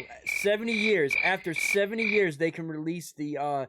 somebody's sushi got away from them in zero gravity. Right? So pretty much... after 70 years, they can release the information because it's well past the documented times, and they do it from there. So 70 years, got it. Yes. But to me, this looks like Aladdin's lamp. It does not look like a spaceship. It looks like Aladdin's lamp. So I think Robin Williams and the genie is up in space right now. It looks like a sardine. It could be. It could be. Hellfire, do you have any idea of what this is to you? Hellfire. Not really. Okay, so we'll see what they show here. The footage was captured in 2014. Whether NASA's hiding something or not, we're probably... There's a close-up of it. For me, what it looks like to me, ladies and gentlemen, because it's the gold color here, SoCat, all secret documents on alien sightings are safely being kept in Bob Lazar's basement disguised as a stack of porn magazines. So there's no way to dock there. Exactly. What I'm thinking, because I've seen this before, they have these certain arms that come out that's made of some kind of gold metallic fabric, and it comes out almost like a blanket, and then it like fans out into a blade, like for a heat source or power source, kind of like a solar power thing like this is. They come out in fabric and will fan out. That's what I'm thinking this is something fanning out from there to create like a blade or a power stroke or a solar panel or something like that. And then it folds back up to collect data. Like it may be trying to collect, it may be an arm collecting certain things, and then it moves back inside the ship. That's what I'm thinking. Probably not gonna know. Number 4. The Martian... Or a weird looking reflection from a light source. Exactly, there's that too, Jeff Lone. There's that bird. Too. When we talk about aliens, our minds immediately jump to gray, humanoid-looking beings, or even UFOs. We rarely consider the existence of alien fauna, however. And we should be thinking about alien animals because if this next photo is real, they may have proof of life existing on Mars. The Curiosity rover, an unmanned research vehicle that is currently on Mars, takes photos of the Martian surroundings and regularly sends them back to Earth. And in one of these photos, something quite odd can be seen, something that cannot be explained fully. On the top right corner of the photo, you can see a winged creature, apparently in the act of flying. There is also something reptilian to the creature, with the wings looking more like that of a bat rather than a fully feathered bird. The creature also appeared in multiple photos, which shows movement. Aside from that, basing on the speed in which Curiosity takes photos, the creature flies a fully feathered bird. The creature also appeared in multiple photos, which shows movement, apparently in the act of flying. There is also... So we're going to pause it right there. That's not what my people look like. They don't get what Martians look like anyway. Wrong, geez, I'm offended. UFOs. It's a Silverhawk. So, I can't quite make out what this is. It don't look like a bird to me because you got a notch here, you got a notch here, you got a notch here, and a notch here. Okay, looks like more like a ship than a critter, right? So we don't see motion. It's not a video. If it were a video, so we could see if it was movement versus a picture. If it was video versus picture, we can get some more discernation of what it is. So it could be simple as some kind of space debris. It could be dirt. Exactly, it could be dirt on the camera lens, and it's so tiny that it's blurred and looks like it's far away. In film, drone maybe. I don't think it's a drone. I don't think it's a drone.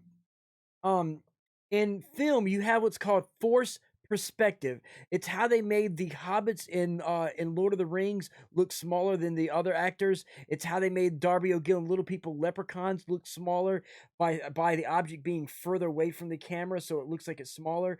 So yes, it looks like a piece of dirt that happens to be far away from the camera, and it appears like it's flying, and it's just blurry. Something reptilian to the creature, with the wings looking more like that of a bat rather than a fully feathered bird. Oh, hang on. Let me try to get back to that one. A bat rather than a fully feathered bird.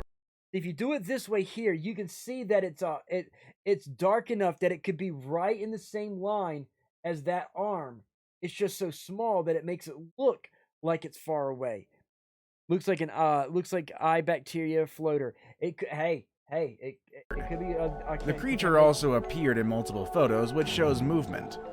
Aside from that, basing on the speed in which Curiosity takes photos, the creature flies with incredible speed. See, here's the thing. They're saying it shows movement, but if you look at it, it's still the same position in every single picture. Okay? I don't see no movement. There goes the little notch. There goes a notch. There goes a notch. It's still in the same position. It does not move. So to me, I would say it's a piece of dirt that's stuck on the camera lens, and it's looks like a chip on the glass. It could be, because it's always in the same position and does not look like it's moving at all. We're honestly still not really sure what it could have captured. Some bat, some bird, or is the Mars Curiosity rover faked? I'll leave that one up to you. Number 3. Alien or demon? If you allow me to paraphrase Forrest Gump here, the paranormal is like a box of chocolates. You never know what you're going to get. That's exactly what happened to a group of paranormal investigators during one of their investigations in Kennel Vale Woods in Cornwall. Mark Davies of Falmouth investigates evidence of paranormal phenomena in different places in the country. He and 3 friends visited Erie Wood Kennel Vale at Pontonoth at about 9 p.m. when they made the incredible discovery. A video which he shared on YouTube showed a very strange silhouette appearing across a small bridge which leads to one of the derelict mills which stands on the site. It then seemed to move and stand in different places. The video also shows the various ways in which Mark and his colleagues were negatively affected by the entity. Mark himself felt stabbing pains in his back, while one of his female companions felt as she was being choked as soon as the entity appeared. Honestly, this could be either or. Felt stabbing pains in his colleagues were move and stand. The video which he shared on YouTube showed a very strange silhouette appearing across a small bridge which leads to one of the derelict mills which stands on the site. It then seemed to move and stand in. So the movement that they're saying they see, ladies and gentlemen, to me, it looks like the movement of the light that they're using causing the shadow to shift, and it makes it appear to move because the lighting moves, the shadow's going to move, and it's going to distort it, making it look like it's moved. It looks like just a solid object standing there. Light trick, exactly. It's looking like some kind of light trick. Different places. The video also shows. You see, if you see here when they pass the light, one minute it looks like it's got an arm, and then it looks like it's a rock, and then it looks like it's got an arm, and then it looks like a rock, depending on how they move the light. Shows the various ways in which Mark and his colleagues were negatively affected by the entity. Mark himself felt stabbing pains in his back, while one of his female companions felt as she was being choked as soon as the entity appeared. Now, feeling stabbing pains in their back and feeling like they're choking, I'm sorry, but that's personal experience. That's something that you can't prove. That, like, Hellfire, are you with me? Yeah, I'm with you. Okay, so, it's pretty much like this. Ladies and gentlemen, imagine, let me switch to the chatting screen. Okay, so I'll go back to the movie screen in just a moment, but imagine me and Hellfire right now are investigating, doing our paranormal investigation. We're on the road. We're say somewhere. Say we're visiting Tabitha, and we're where she's at doing an investigation somewhere that she's taken us to, and we found what we think is a ghost. Okay, and and we're trying to debunk it. Hellfire, I feel a stabbing pain in my back. I think we got a ghost because I feel a stabbing pain in my back. How are we going to debunk this? I'm gonna tell you go see a chiropractor back when you. Okay, so are you feeling like you're getting choked? No. Play along. Play along. You're supposed to say yes. I'm getting Okay. choked. I don't Oh my say. God. Oh no! Oh no! He's getting choked, ladies and gentlemen. Look, he's talking normal and he's getting choked. Okay, you can say ghosts can't touch you like that. Thank you, Tabitha. Now, demon, yes, but if it was a demon, choking him or someone stabbing in my back, Hellfire, is the demon invisible or would the demon be physical for them to touch you like that? There we go. You would see it. Okay? So pretty much what they're experiencing is their fucking brain playing with them like, oh my God, I'm scared. Oh, I'm choking. You know, your fear is going to cause you to choke just like I actually made myself choke just now. Hold on 1 second. Sorry, guys. I actually made myself choke. But if you're freaking out yourself in the dark, in the woods, you can imagine feeling exactly. You're freaking out, paranoia. As you can see, I'm starting to tear up. You can actually make yourself choke, like I did. You can feel sharp pains in the back. You know, coming from somebody who has bad backs. You know, yeah, you can pretty much manifest pain from your fears and paranoia. Okay, so it doesn't mean that a ghost or a demon is doing it. Okay, this is a fucking trick of the mind. John, perfect timing, John, with the sus. Exactly. And what was that? What was that? But yeah, so pretty much, ladies and gentlemen, their brain they're so fucking scared. They think they see something. It's playing tricks on their mind. It's that whole, oh my God, we just saw something. Wait, what is it? I'm too afraid to go over and find out what it is, you know? And so they start causing shit, and their mind plays tricks, and it manifests into choking and pain, sharp pains in their back and stuff like that. The sharp pain in his back probably came because he whipped really quick and gave himself whiplash that went down his back. Jeff Islomov says, just like in your sleep, you can wake up with scratches. Exactly. Your subconscious, you're scratching yourself, and your subconscious sees something happening in your dream doing it. Exactly. Your mind's playing fucking tricks on you. So we're going to go back to pains on my back every day. If I blamed it on ghost, I'd have a living in a fucking poltergeist. Right. Well, I have sharp pains every day too, you know, so but I can't blame that one on ghosts. Let's go back to finish the video. Honestly, this could be either or. Alien or demon. Maybe both. Let's look to Doom for this. Now it's time for the day's best pick. Today we're going to be looking at filmed encounters of the alien most commonly seen by man. Major stupidity. Number Jeff, yes. 2. The Gray Aliens. When people talk about alien encounters, the most common image that pops up to mind is that of the gray alien. These are small, gray-skinned aliens with large heads and large black eyes. But although they have figured prominently in alien encounter stories, footage of... Here's my thing, ladies and gentlemen. See how the grays look?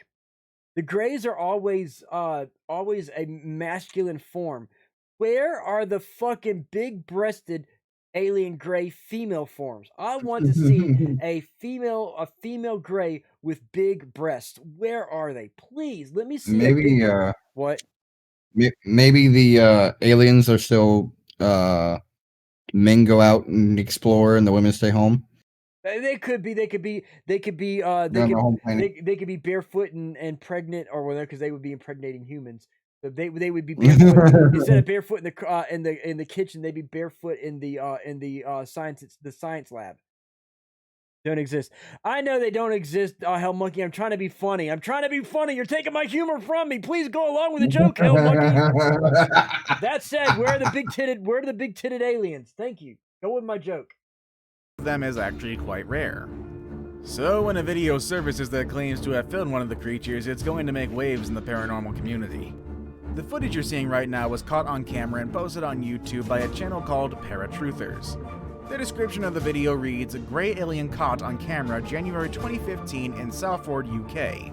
The uploaders conclude that this is a grey alien because of how the So hold on. That one, no, this one does. It's not a morph suit. This one looks CGI. Everybody, this one looks CGI.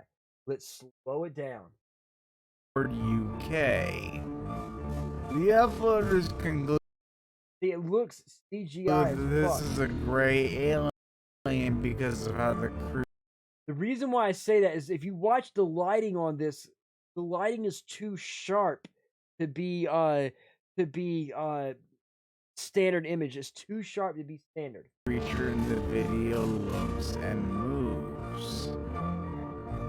There are many skeptics of this video, but we take into and if you look at it, it's too skinny of legs and torso to be an actual person. So I think he's a YouTuber, wears a pink suit. I know that they wear more suit. I know, but the legs on this look almost like, okay, the body in this here looks like Gal Gadot as Wonder Woman. It has Gal Gadot's super skinny body, ladies and gentlemen. It's like almost anorexic, too anorexic to be human. To account the channel where this video was uploaded to was. Let me put the speed back to normal.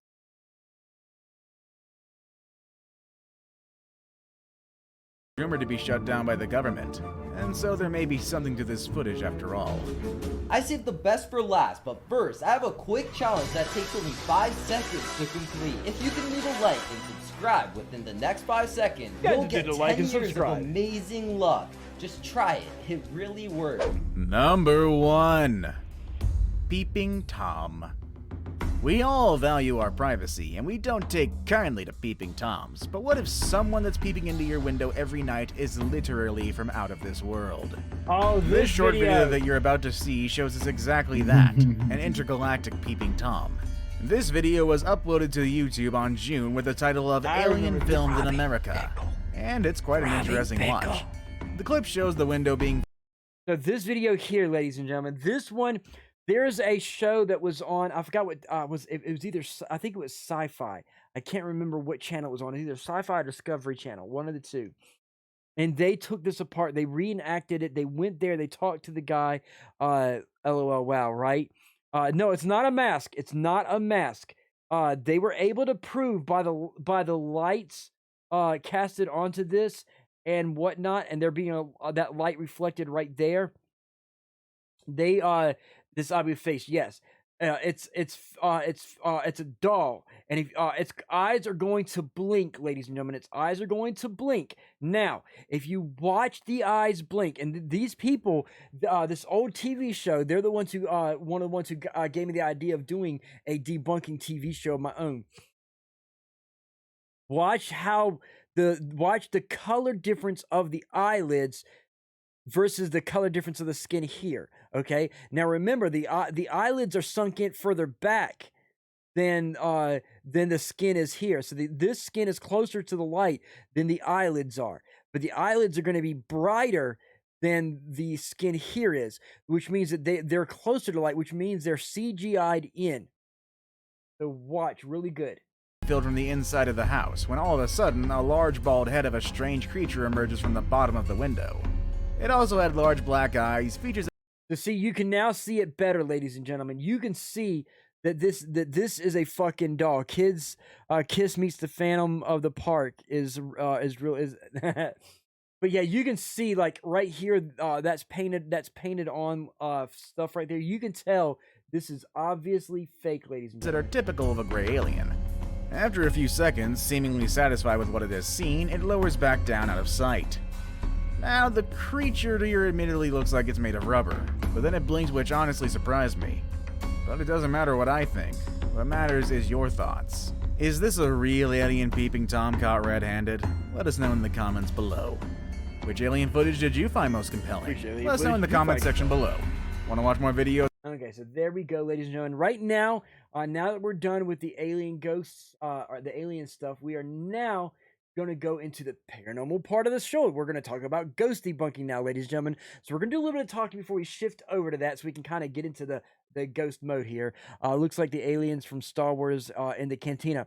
You know what, Jeff? I was just thinking that. You know what he's talking about, right, Jeff Hellfire? Yeah, I know what he's talking about. Yeah, you believe it or not, you're right. It does look like that. It does look like alien ghosts. You know what? I wonder if aliens are real. Do we have their ghosts haunting us? That's actually an interesting. Maybe. That's actually an interesting idea, Baz. That's something I'm gonna have to look into. Because aliens are intelligent beings, so they would have a spirit like us. If they die in our world, then they would have their spirit lingering behind, their energies lingering behind, be it residual or intelligent. Like that. Like that. That's something for me to research right there. Thank you. Where's Ice Cube, right? So anyway, I'm getting things set for the paranormal stuff. Real quick, ladies and gentlemen, give me a second while I switch things over. I'm going to step away for a second. I'm going to put the BRB screen up, but I will be right back.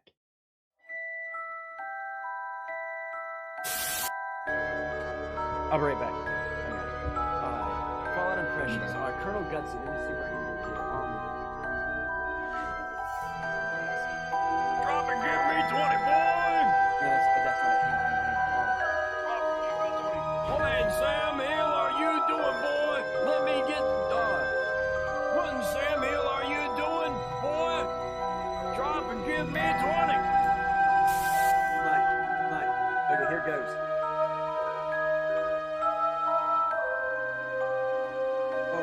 Oh, God, I can smell it.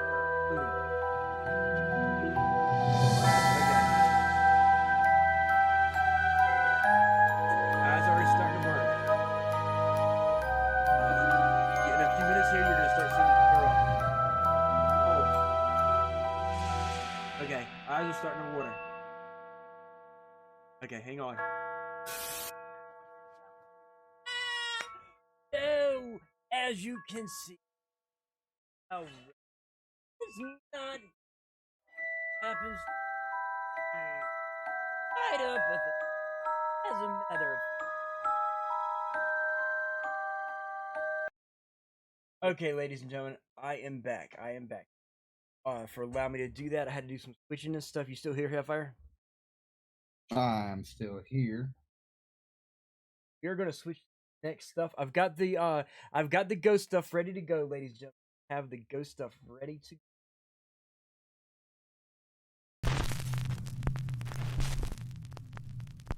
Turn off the lights and go full screen, because it's the top 20 scariest ghost videos of the year. Get out. YouTube user Veronica Shannon says that she has been experiencing a terrifying haunting in her apartment. Okay, after hearing and first of all, as we all know, with TikTok, YouTube, and Facebook, Hellfire. If it's on TikTok, it's all automatically fake. Right. YouTube and Facebook is 50-50. 50-50, yeah. Yeah, so ladies and gentlemen, there's a chance that this is just for views, just to kind of get that out there for you. Seeing strange things around her home, she installed multiple security cameras. Well, for one thing I see that she needs, hang on, let me back this up. Fake talk, right? Exactly. Let me back this up a little, guys. Haunting in her apartment. After hearing and seeing strange things around her home, she installed multiple security. Okay, right here, I can tell you one damn thing. She needs to put some damn clothes on her kid. That kid don't have no diaper. That kid has no clothes. He's butt-ass fucking naked. Okay? That kid needs some clothes. I'm sorry, yeah, that kid needs some damn clothes. Cameras. Things start out simply enough. Her cameras pick up some strange light anomalies and a few odd sounds. Okay, right there, hang on. Let me back that up a little bit. I can tell you what that is. Hellfire, pay attention to the light. Multiple security cameras. Things start out simply enough. Her cameras pick up those light anomalies you saw. That's either dust or bugs flying through. I like how the cameraman kept boop. Oh, sus. In center and sacrificed her face. Right. Some strange light anomalies and a few odd sounds. Well, right there, the kid's awake and shouldn't be awake walking around like that. So we know the kid's doing something right now. Mm-hmm. Right here, this light right here. Okay, see how the light structure is a pseudo rectangle? Okay. Yep. So that and it looks like a door is open, like a front door is open. And there's a car passing by creating it's the balloon, right? So I think it's a door is open and the light a car's driving by and it's creating a shadow that's moving by as the car moves by, because that's what it looks like. Watch it.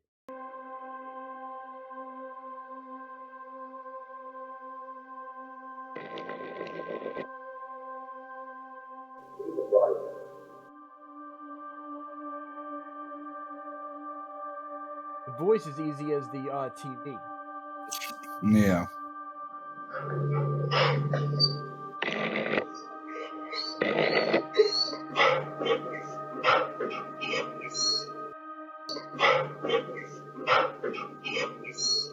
See, okay, so we're seeing, look, let's see, why is the ceiling so reflective? Exactly, it's a super reflective paint that they're using up there, and because as you can see, it's reflecting everything here.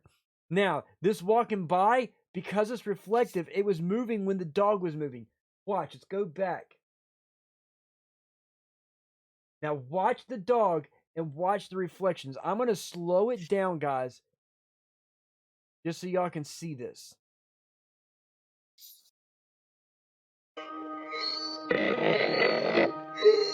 See how the dog's moving and it's moving? He's going to come in the view. There goes the light right there as he's moving. It's exactly what Hell Monkey pointed out. It says Capone freezes and looks right where a lot of orbs are. She's calling them orbs, okay? Here's the thing, as we all know, Hellfire, what's the deal with orbs? Most of them are just camera flares. Right. Camera flares, dust, particles like that. It has to emit its own light, okay? You're seeing them on camera. If you can't see it with your naked eye and it's only on camera, then it's debunked. You have to see your physical eye without a camera, you know, to be able to see that it's there. If you see it right in front of you without a camera, then you know it's an orb. For now, you have to write it off. If there's a doubt, throw it out. It could be dust particles or a bug. I'm sorry, there's a doubt. Throw it out. It's not credible. Let me put the speed back up.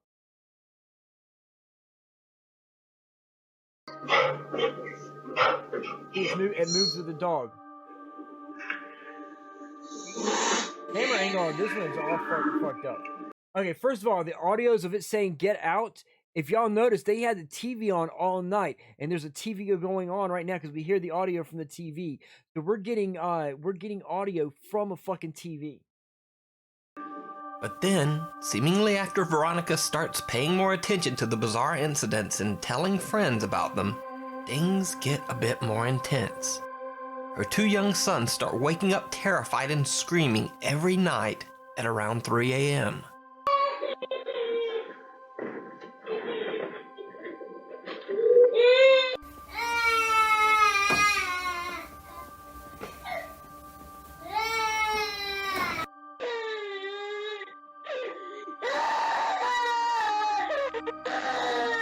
And things get even weirder.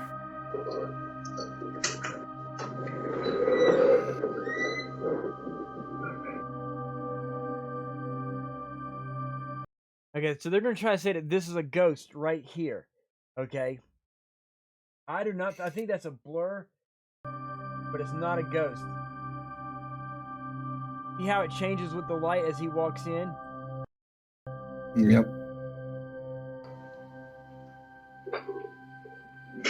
See right there, look. You see a figure right there, okay? Now, if you look at his arm, look at the arm here, okay? And earlier, it was moving with him, okay? So, I think it's a double exposure of some kind. Like, this here is causing some kind of reflection, as you can see with the distortion here. This ain't right. Right. So, you see a distortion here, and he is reflecting onto this wall, which is hitting the glass and creating a reflection of himself inside the glass, which makes it look like it's there. Definitely double exposure. Exactly. Because the movements of this and this are the exact same movement. See? As the door opens up. And he was even looking right that way. He was looking that way. Twice they catch some odd apparition that seems to appear near the door whenever someone arrives or leaves the apartment. It's almost as if the spirit just doesn't want someone new there. One night, Shane, Veronica, and another friend decide to conduct their own informal sort of seance. It doesn't go well. Okay, first of all, Hellfire, they're doing a seance. Yes.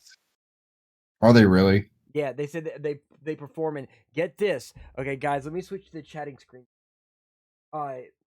He explains that they're doing an informal seance with their friends. Oh my. Now, Hellfire, will you explain to the people in chat the reason why we have a slight issue with an informal seance? First of all, explain a seance real quick. There's no fucking thing as an informal seance. Well, if you're performing a seance, you're calling on a spirit. Right, exactly. 9 times out of 10, you're gonna reach a demonic evil spirit. So I wish Stone Demon was still here and active. A casual seance, right? Here's the thing. If Stone Demon was here, he would call this out right out the gate. Doing a seance, if you don't know what the fuck you're doing, and you don't have the education, you don't have the training, and you don't have the experience, what you're doing is the same thing a friendly seance. You're doing the same thing as using a witch board, a Ouija board, okay? Same thing. A witch board and a Ouija board are the same thing, okay? By doing a seance, you're pretty much doing the exact same thing. The only difference is you don't have the board with you. Oh, Stone Demon is here. Okay, so Stone Demon, they're doing a casual seance. What's your thoughts and feelings on that? I love the input that Stone Demon has, ladies and gentlemen, as well as Hellfire, as well as Tabitha. Tabitha has her knowledge. Oh, see, there goes Tabitha. I knew it was coming. People think it will be fun, not understanding what they're messing with. Thank you, Tabitha. Thank you for the wisdom of the Tabitha, ladies and gentlemen. I got the wisdom of the Hellfire, the wisdom of the Tabitha, and in a minute here, we're going to have some knowledge drop from Stone Demon. But I've been here. Okay, hey, it's all good, Demon. It's all good. I believe you. I didn't know if you're here or not because you've been no such thing. Seances use a person as a conduit instead of a board. Exactly. The person is the board. Now, when you call in a demon and you're doing a seance with the person as the board, Hellfire, what does that evoke? What is possession? Possession. There we go. Possession. You are communicating with a demon. See, you're opening communication to something regardless. Exactly. You're opening communication, and with a seance, you're allowing that spirit, that demon, whatever it is, to enter your body and communicate through you. You're giving it permission to possess you. If you don't know what the fuck you're doing and you have no experience in it, you just done fucked up and gave that demon permission to own your fucking body. Okay? You know what I love? Because my dad, for a lot of people don't realize, before my dad converted to Christianity and everything he did, he was a Satan worshiper. And he contacted demons. He's talked to demons. He's done a lot of the things that I did, and I do. He left it behind because his religion and all that now. Right. But he's told stories. He's told me stories of performing seances and having a demonic figure appear and swear that every single one of them was going to die, and everyone except for 2 in that room has died gruesome deaths. Exactly. It's something you don't want to fuck with. Now, heads up, ladies and gentlemen, especially when I put with this going to YouTube for later. There is a difference between a Satan worshiper and a Satanist. Okay? Satanists are the whole Anton LaVey anti-Christian group. Okay? Their whole group is all about doing everything anti-Christian. Different from a Satan worshiper. A Satan worshiper worships Satan. A Satanist does not worship Satan. There is a difference. I just wanted to put that out there. Okay? Yep. But that is what it is. Now that's why I didn't say Satanist. I know. So I just wanted to put that out there for education for people. With that said, we're getting ready to jump back to the video, but I wanted to put that whole seance thing out there. They're about to do a casual seance, okay? So let's get back to their casual seance. Need help? Are you stuck here? Move the camera if you need help. Oh my god. Oh my. Okay, first of all, their camera. Oh shit! There we go.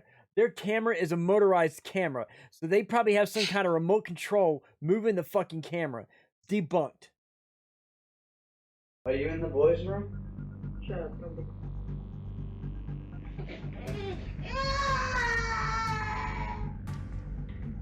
If something bad happens. I'm scared to walk in the dark and I'm terrified.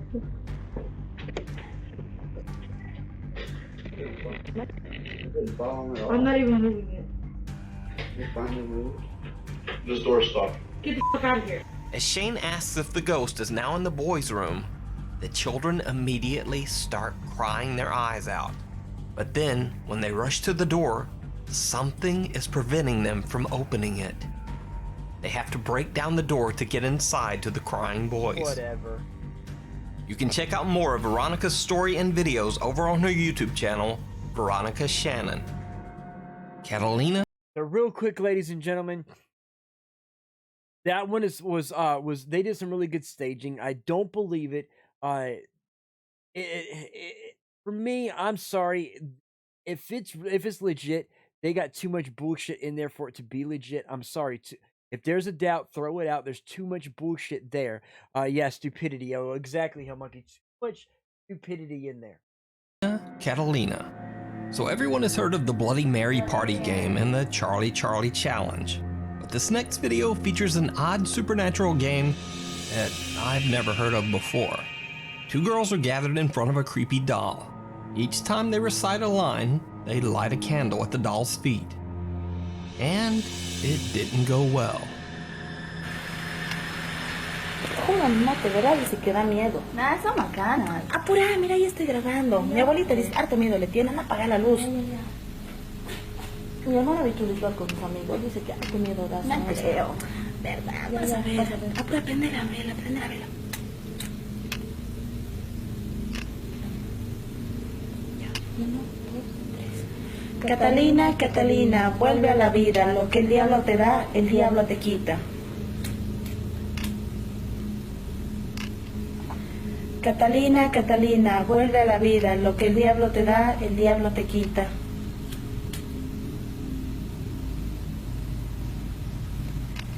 En nombre del demonio, manifiéstate hoy, right aquí there, y en este hold on. día. That's not a challenge, ladies and gentlemen. Hellfire, did you read what they were saying? No, I didn't. Let me go back. Watch. What did they read? Watch this shit, dude. Watch. Apura, mira, ya estoy grabando. Mi abuelita dice, harto miedo le tienen, apaga la luz. Yeah, exactly, Eon, exactly. Mi hermana virtual con sus amigos, dice que harto miedo da. No creo. ¿Verdad? Vas a ver. Apura, prende la vela, prende la vela. Ya, 1, 2, 3. Catalina, Catalina, vuelve a la vida. Lo que el diablo te da, el diablo te quita. Right there. Look what they're saying. What the devil gives you, he takes it away. One right there. Watch this. Catalina, Catalina, vuelve a la vida. Lo que el diablo te da, el diablo te quita. They say it 3 times, and then they say something else. En nombre del demonio. Dude, that's not some party trick. That is a legit summoning a demon. Yes. Yes, they took the Catalina thing. All that's doing is giving the name to a demon and asking in the name of to manifest. Okay, that is summoning 3 times exactly. The rule of 3 is everywhere in religion. It's in Wiccan. It's Trinity. The Trinity in Christianity. You have whatever you do happens to you threefold in Wiccan. You know the rule of 3 is everywhere in every religion. They are summoning something. So if this is legit, ladies and gentlemen, let me switch to chatting. If this is legit, ladies and gentlemen, well, if what we see is legit and I can't debunk it, it'll mean it's legit. What does that mean, Hellfire? That means they just summoned a fucking demon. Exactly. challenges like these, if you don't do a lot of these fucking challenges, because some of them you're evoking a spirit. Okay, not invoking, but evoking. Okay, invoking means you're asking it to come into you. Evoking means you ask it to come forth. Okay, so there is a difference between evoking and invoking. But and if you're an amateur, you should stay away from both of them. Exactly. Oh my god.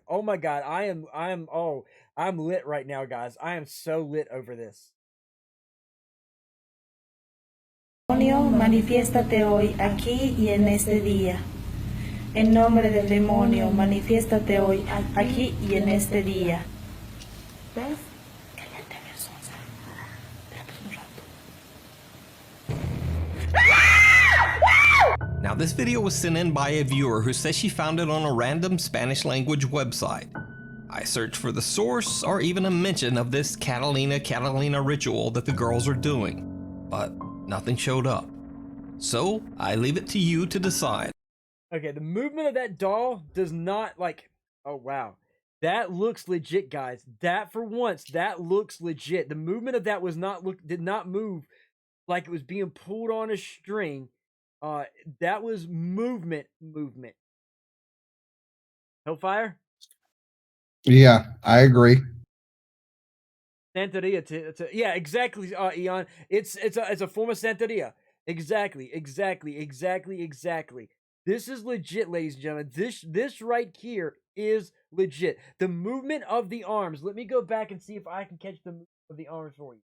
Okay. Now, if you're, let me switch the camera real quick. Okay, if you're pulling something by a string, okay, you can tell it moved in an arc. If it's moving on a string, you could tell it's being moved by a string. You can tell, okay, but it's not moving like it's moving off of a string. It's completely different than moving on a string. This is a legit. It has a fluid motion versus a jerky motion that it would have if it was on a string. It's a fluid movement, like it's moving on its own design. That looked freaky. Yeah, of course it does. So I just want to mention that they are, as Eon Rock and Roller said, they're using Santeria. They've invoked the devil's name. They called him forth, or one of his soldiers to come forth in his name, and they gave it a name at that, which are three mistakes. Okay, and for once, this is legit, guys. This is legit. Let me, I moved it back. I'm gonna play it for you. So watch the fluid movement of the arm. It is not being pulled by a string. Manifiéstate hoy, aquí y en este día. En nombre del demonio, manifiéstate hoy. Here's the other thing. If it was moved by a string, that bracelet would not have moved like it did. It would have hung on the string, floating in midair. Aquí y en este día. Yeah. ¿Ves? Cállate, Versosa. Espérate un rato. See, the arm moves inward, not outward. It didn't move forward. It moves into the stomach. Now, this video was sent in by a viewer who says she found it on a random Spanish And then they language. scream. What did you expect was going to happen? Right, exactly. You're evoking a damn demon, and you're gonna, like, oh god, it actually moved. We're gonna scream. Ooh, you know, I knew crazy ladies in Mexico who used to do shit like that. That pure Santeria. Exactly. So here's the thing. Either, because you can hear them talking at the beginning. One girl was like skeptical, and the other one's like, "Oh, either both of them were ignorant, or the one knew what the fuck was up and wanted to fuck with the other person." Right. But see, for me, the movement, you can't. It's not someone fucking with anybody, because the movement was moving inward. There was no alteration of the dress. I'm not saying she was staging it and faking it. Oh, she knew she was going to summon a demon and what it was going to do. Yes, and exactly. She wanted to scare the other person. Exactly. So, ladies and gentlemen, what you're seeing here, first video ever. Finally, ladies and gentlemen, I finally have a legit fucking video on my Mystery Mondays. So I need later. How many years? I know, right? How many years have you been doing this? On here, no. Mystery Mondays I've only been doing almost 1 year. But I've been doing paranormal investigation for a long period of time. Yeah, man, that was some crazy shit. Yeah, exactly, Eon. So technically, before I was doing the paranormal stuff on YouTube, so technically, yes, about 4 years. But this is the first time on Twitch, which is a year. So if you want to count, YouTube and Twitch, then yeah, at 4 years. This is some legit shit, guys. Let me go back to the screen and play it more. Language website. I searched for the source or even a mention of this Catalina ritual that the girls are doing, but nothing showed up. So I leave it to you to decide. And I'll say this, you guys know me. I will debunk the shit out of something, and I call bullshit on almost everything I see. For me to call something legit, that says something. I just want y'all to know that. Is this a haunted doll caught on camera? Or is it Dude, all just an look, elaborate even the hoax? head moved. You decide. Yep.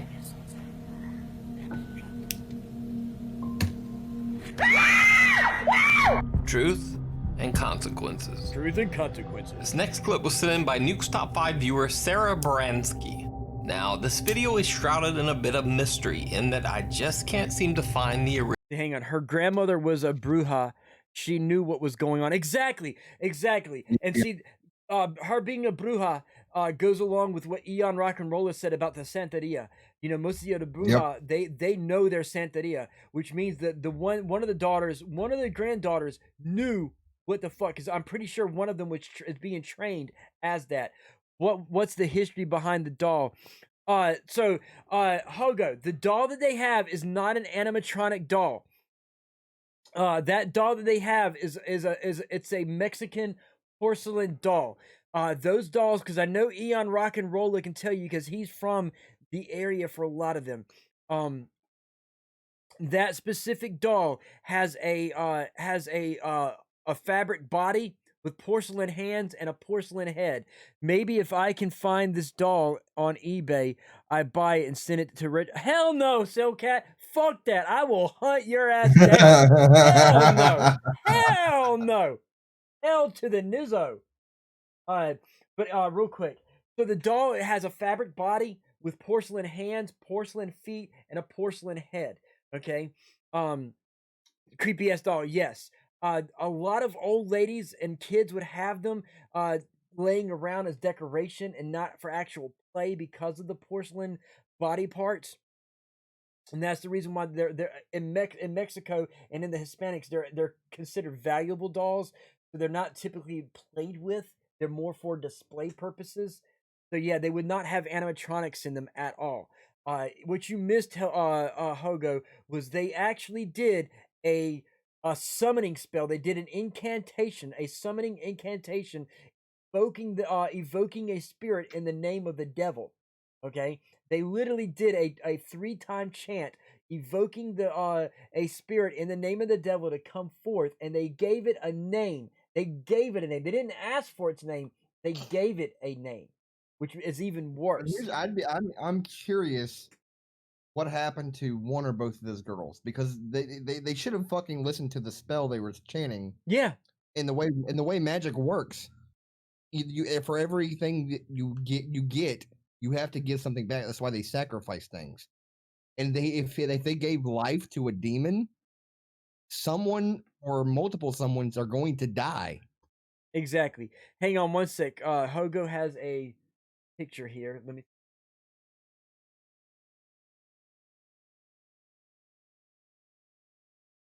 So see, here's one of the dolls right there on a stand. This is a newer model. The one that they have belonged to their grandmother, which is an older model. But yeah, this is a newer model of it. Yes. So that would be a hell to the Izzo. Now, Cellcat mentioned they would with them to the girls on their baptism. Yes, exactly, Jan. Yes, they were given its gifts, and that's one of the significant meanings of them to be as displays and not to be played with. My raid wouldn't work. I tried to raid you. It's all good, Onyx Demon. It's all good. I appreciate you trying to give me a raid. Mad appreciation to you for that. So let me get back to these videos. They even said come back to life. that gives and takes away. Exactly, gives and takes. Yep. It takes What the life devil to gives, create he life. takes away. Exactly. Now, Cellcat mentioned a string over the shoulder. Okay, for the head to turn this way and the arm to go in, the shoulder would have to go over this shoulder here for it to pull this way, and it would pull up, not in. The arm moved this way, not this way or this way. It wasn't going up. Okay, so for it to go over the shoulders, it would go up. Arm went this way, okay, and it kind of went this way here, okay, instead of this or this, okay. So when the arm came in, instead of the arm going up or this way with the string, that's one of the ways that you can tell it wasn't a string. Yeah, my undivided attention now. Legit vid, Corey. Yeah, I'm gonna play it again since Corey missed it. I'm gonna play it again for Corey, everybody. We're gonna go back and replay this one video so Corey can see it. We now, Corey, it's stupidity, Corey. It's major stupidity. But this is finally on Mystery Mondays, a legit video. Let me go back and play it. If I can find my damn mouse cursor.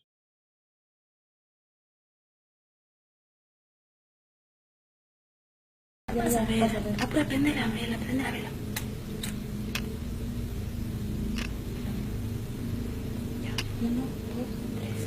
Catalina, Catalina, vuelve a la vida. Lo que el diablo te da, el diablo te quita. Right there. What the devil gives you, he takes it away. Okay. Now, so this is a playoff of Annabelle. Oh no, this is way worse than a playoff of Annabelle, bro. This is way worse. This is probably how Annabelle was made. Right, exactly. This is probably how she was made. Exactly. So, right here, ladies and gentlemen, one of them is going to get fucked up because that whole line right there, what he gives, he takes away. So, he's given this doll life if the incantation works, which means he needs to take a life to be able to give it to this doll. Not only that, but you have to keep in mind the power level. Yeah. A demon or angelic soul is way more powerful than a human soul. Yep. When you want to give a life to something like that, you're looking at sacrificing multiple human lives to bring that to life. Exactly. Fire. Now, Hogo says it's too. He thinks it's too convenient that it's caught on camera. See, what I'm guessing, and this, because you can tell the way that with their reactions and stuff, that they were hoping that it wasn't going to do anything, and they can call, be like, hee, it didn't work. We didn't get scared. Hee, kind of thing. I think that they were trying to say that they wouldn't get scared, and their reactions that it actually did something, freaked them the fuck out. He needs to give the doll a soul that he will take from you. Exactly. Yep. You can tell this is legit. You can tell. Catalina is the name of an actor who played in the Exorcism movie called Incarnate. Exactly, Demon. Exactly. Well, whatever the name they use doesn't really matter because demons have gone by multiple names throughout history. They're just giving it a name. Lo que el diablo te da, el diablo te quita.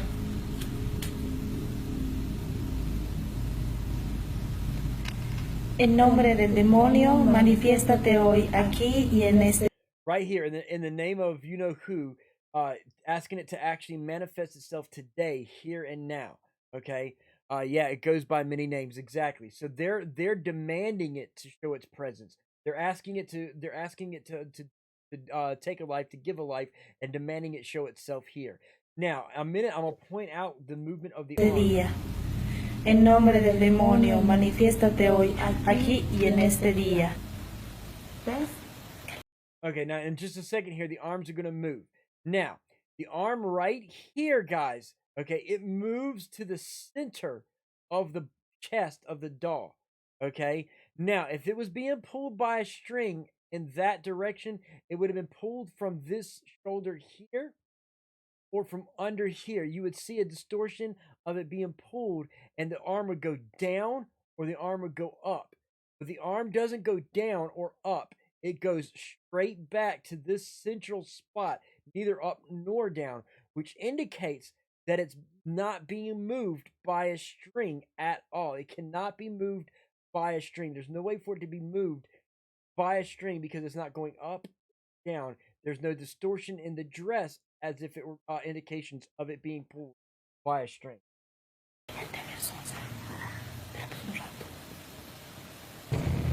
See, it moved inward, not upward, not downward. It moved inward. Go to the beginning.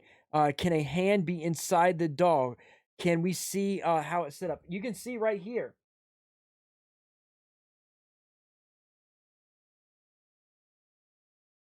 Gathered in front of a creepy doll. Each time they Porcelain recite a doll line, like that, you can't they just- light a you can't- candle it's at the not doll's possible. feet. And it didn't go well. So see, you can see that it's on some kind of flat platform. So the way the dress is, there's no way for a hand to be able to get up into that area. Hola, animate, ¿verdad? Dice que da miedo. Nada, está bacana. Apura, mira, ya estoy grabando. See, there's nobody standing there at all for it to get up in there. It's on a little table that has the 3 legs and a flat platform. Okay, so with that table having the 3 legs and a flat platform, and there's nobody there, when they're lighting these candles, as they go to light the candles, and we see them light the candles, we would see that there's no one down there when they go to light the candle. Mi abuelita dice, harto miedo le tienen, apagar la luz. Mi hermana ha visto ritual con sus amigos, dice que harto miedo da. No creo, ¿verdad? Vas a ver. Apura, prende la vela, prende la vela. And see how they're talking? It's not. You can tell it's not scripted because they're scripted. It doesn't sound like it's a scripted chat. Yeah, no, definitely not. See, nobody there. Catalina, Catalina, vuelve a la vida. Lo que el diablo te da, el diablo te quita. You can see that they're showing over here. There's a light right here. They are trying to do it so someone can easily slip their hand up under the table. But as you can see, there's nobody over there. They slightly show to the left side. Catalina, Catalina, vuelve a la vida. Lo que el diablo te da, el diablo te quita.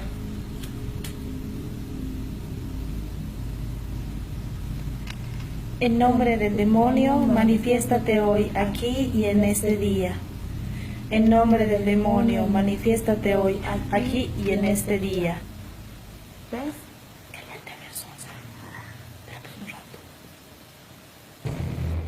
Okay, so see, here's the thing. You notice that the head is moving and the arm is moving. Okay, if it were being moved by a hand, there's no distortion in the dress. The doll never rustles. Right, the doll never rustles, which means if there was a hand under there, that dress would ruffle and move if there was a hand up there. But how would you get your hand inside the doll without noticeably moving it? Exactly. The dress never, as Hell Monkey says, the dress never ruffles. It doesn't move. It doesn't disturb. The dress stays still. If there was a hand already in there or moving up in it at a later moment, it would ruffle the dress. The dress would move and show some kind of movement of some kind. The dress doesn't move. It continues to stay still. The arm and the head move without disturbing the dress, which indicates there's nothing up inside the dress. There's no strings pulling it. It is true, legit movement. Porcelain dolls have always creeped me out. They creep me out too, Tabitha. Now this video was sent in by a viewer who says she found it on a random Spanish language website. I searched for the source or even a mention of this Catalina ritual that the girls are doing, but nothing showed up. So I leave it to you to decide. Is this a haunt? Real quick, let me show this. Let me switch. Let me see if I can find. Hang on. Hang on. Don't have an actual doll, but imagine. Okay, this shirt here, okay, is on the doll. The doll is pristine. My issue with this is, if this is a powerful demon, they would have always shown some sort of damage or wear to the object due to the demonic energy of the being. And it may not be a powerful demon. It doesn't have to be a powerful demon that they evoked. But there's that. They just attached it. Yeah, exactly. So here's the thing. Okay, if the doll's here, okay, and I were to slip my hand up under there, see how the fabric moves as I move my hand up under there? It still has some kind of movement of me putting my hand in there, okay? As my hand's in there, you're going to see some kind of distortion of the fabric moving. The fabric never moves in any kind of way from like me trying to move it. How I'm moving it, the fabric, the whole fabric still moves by me moving what should be arms of a dog, okay? So the fabric never moves, which means the arms are moving separately from the dress. So there's that. Fire Crystal is hosting. Thank you for the host. He has a collection. Let's see. I would be surprised if Retro had a. No, I don't have a porcelain doll. I have some pop vinyls, but I don't have porcelain dolls. In fact, I got a pop vinyl I want to show y'all real quick. Hang on, I'll be right back.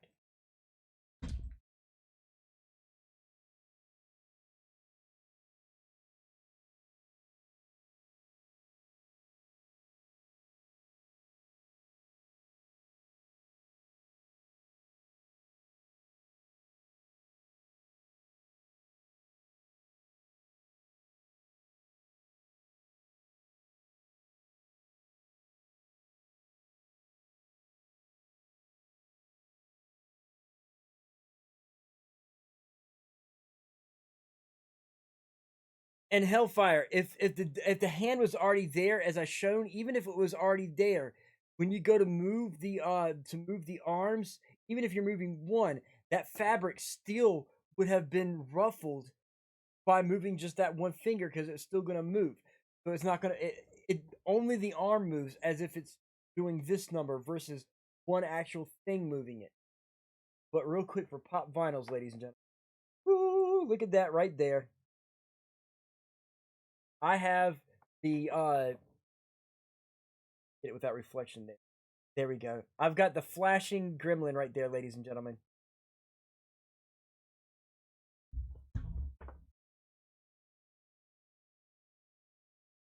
Exactly, Hell Monkey. No one's under the table. So since you can see that there's no one under the table, when they do that, then they would have to put the hand up there, and for them to put the hand up there, the dress doesn't ruffle. This is legit. This Hellfire, what do you think? Hellfire ain't there. So anyway, sorry. Yeah, I'm here. I was trying to unmute. But I've already stated what I think. It's legit. It's legit. This is legit. Exactly. I think this is legit. And for me to call something legit, as much as I debunk shit, ladies and gentlemen, for me to call something legit, that says something. I saw Gremlins this Christmas. Nice, nice, nice. That pop vinyl, you'll never find it anywhere. This one, let me switch back over. This one here is, you can only get, if I can get it to where it zooms in on it. It's Greta and the Flashing Gremlin, okay? Those two gremlins, these two are very special edition gremlins. There are only certain ones of these made, okay? And I have one of them. I wanted to get the Greta, but someone had already got the Greta before me. So at least I do have this one. There's only a certain amount of these made. They're a very exclusive special edition one, and I happen to have it. Thank God.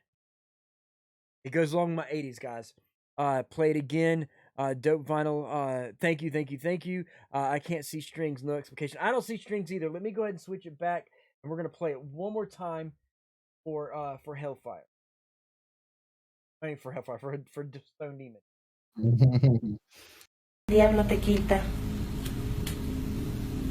Hang on, let me go back a little further. Apura, mira, ya estoy grabando. Mi abuelita dice, harto miedo le tiene, apagar la luz. So the hand isn't already there. So for the hand to not already be there, the hand would have to move up. Usually Mexican vids are poorly faked. This one isn't. Exactly. Yeah. Now, we already know that there's no hand under there. There's no one under there. So the person would have to slip their hand under there. If they did, this dress would ruffle. Even the slightest ruffle, you would see it from the movement of the hand sliding up. Play from the beginning. Okay, hang on.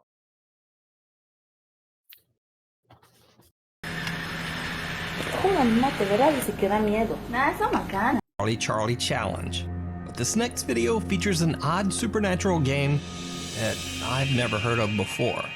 Two girls are gathered in front of a creepy doll.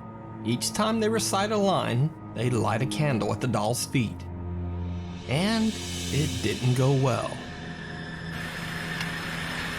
Juro, no te verás, dice que da miedo. Nada, son macanas. Apura, mira, ya estoy grabando. Mi abuelita dice, harto miedo le tienen, apaga la luz. Mi hermano ha visto ritual con sus amigos, dice que harto miedo da. No creo. ¿Verdad? Vas a ver. Apura, prende la vela, prende la vela.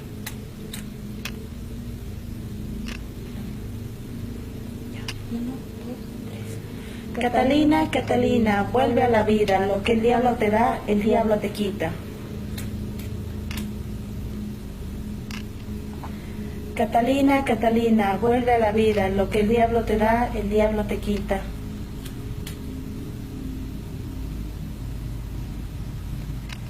En nombre del demonio, manifiéstate hoy, aquí y en este día.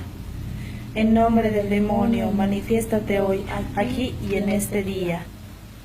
¿Ves?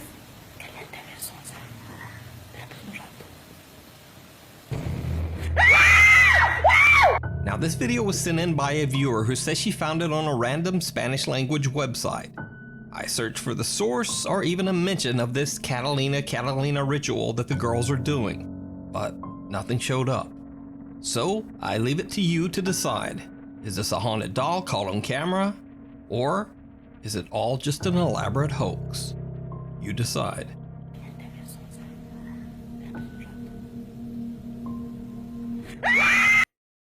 Does that SoCat? That would be bad mistake. Exactly. So as you see, Stone Demon, nah, that's fake. The arm was too robotic, if you know what I mean. It seemed too fluid to me. 38 seconds where someone can do some shit. But see, that's what I'm saying. I reckon that doll was rigged. It could be, but the movement was too fluid. It didn't seem jerky like it would be if it was on a string or if it was on a mechanism. Okay, so it can't be. I'm gonna put it this way: there's about a 0.5% chance that it was faked.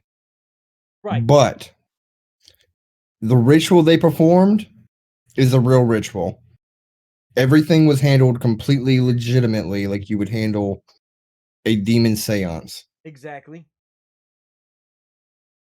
To me, with what's in the video and knowing that they performed an actual legitimate seance, the likelihood of it being fake is very, very, very, very, very slim. Right. Because here's the thing, I do debunking to certain microscopic level. Like I said, for the hand to slip up under there, and we saw that there was nothing there, so it would have a certain time for the hand to slip up.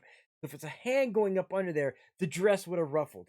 If it was a string over the shoulder, because it's moving this way, it's not moving out, okay? It's moving this way, so the dress would still have to rustle.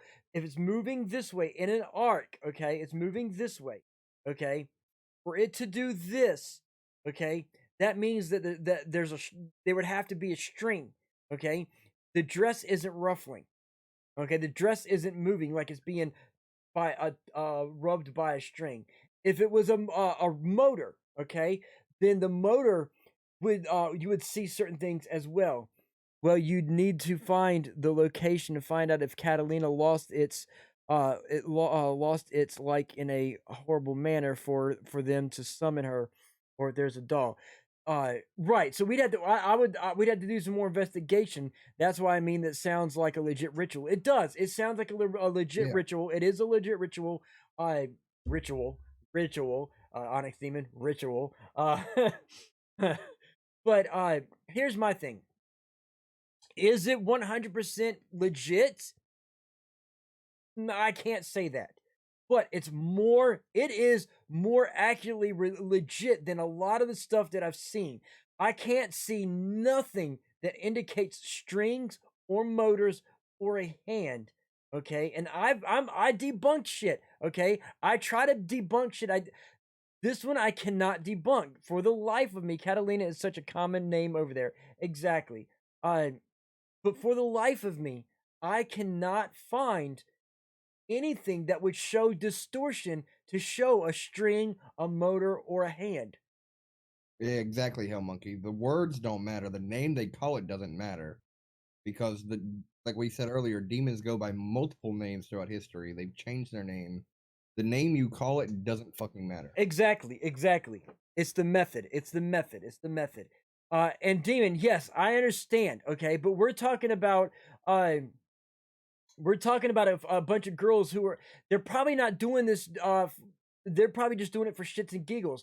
So they're not expecting anything out of it. They're not thinking that, hey, it's not going to actually happen, so, blah, blah, blah, blah, blah. So they're not expecting it to happen. They don't believe that it's going to happen. They probably think it's bullshit, and they're doing it because, oh, it's creepy. Oh, there's nothing wrong with it. Let's do this just to show that nothing's going to happen, and then something happens. They didn't expect it to happen.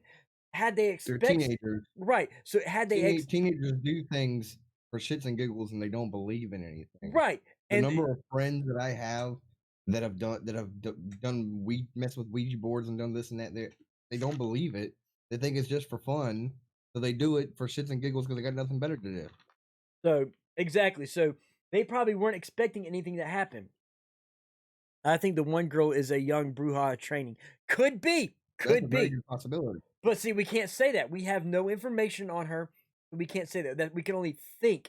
That's the, if there's a doubt, throw it out. We have no information to say that she is. So because of that, we have to throw that out. I'm not saying it's fake. I want it to be real, but there's too much suspect things I see. I would need research more, and that's fine. I'm saying it's 50-50 too. I'm not saying it's 100% legit, but it's more legit than some of the other bullshit we've seen. I'll go as far as to say it's 90-10. I'm 90% sold on this being real. 10% would need more investigation to get me to 100%. Right, so I'm saying the same thing. I say it's legit. Eon Rock and Roller, we're saying that we're strongly we're on the fence of it being legit. Okay, it could be fake. It could be fake, but if it's fake, they're doing a damn good job to be able to fool me. That's all I'm saying. If they have to be some damn good, super smart, meticulous people to be able to fool me. That fart got me. But yeah, they have to be meticulously able to like get me, and they would be doing a damn good job if they're doing that. So that said, let's go ahead and move over to the next video.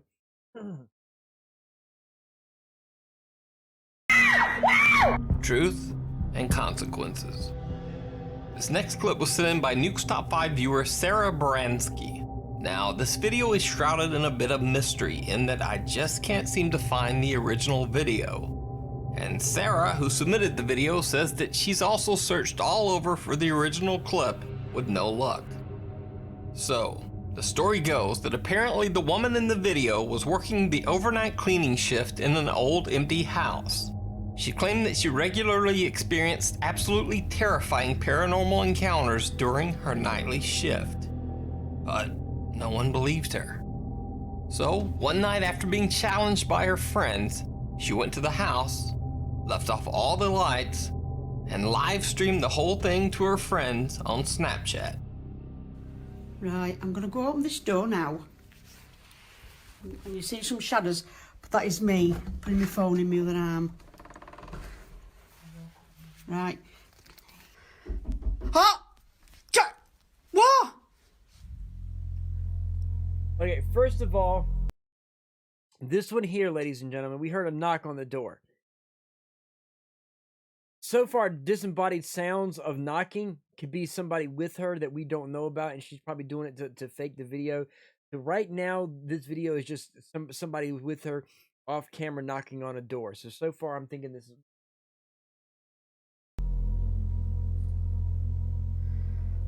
God. Sounds like there's something in that bedroom. Sometimes it opens the door for you. Emma, if you're in there, can you open my door, please? Can you open my door, please? That's the attic. That must have top of the stairs.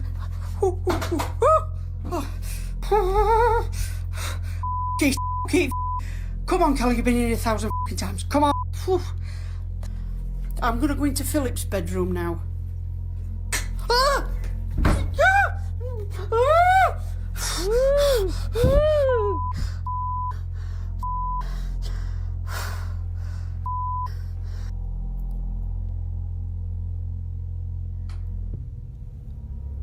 Oh yeah, it's fake. It's fake. It's definitely fake. Now I want to go back down now.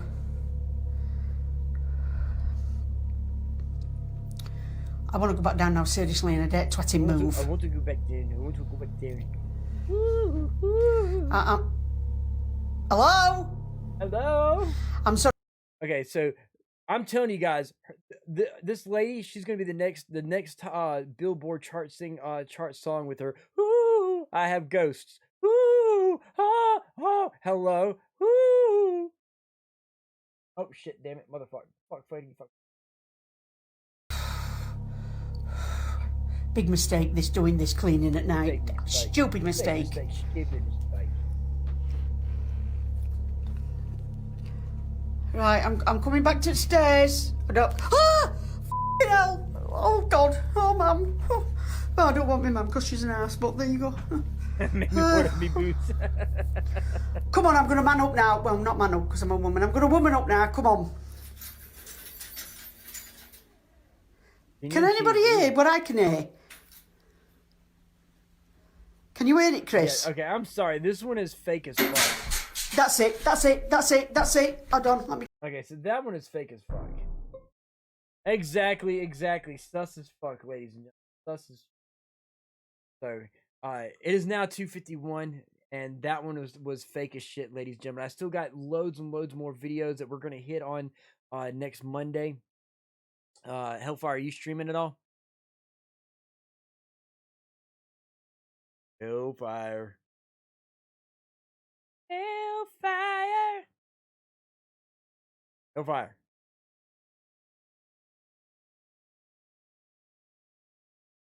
Paging Mr. Hellfire.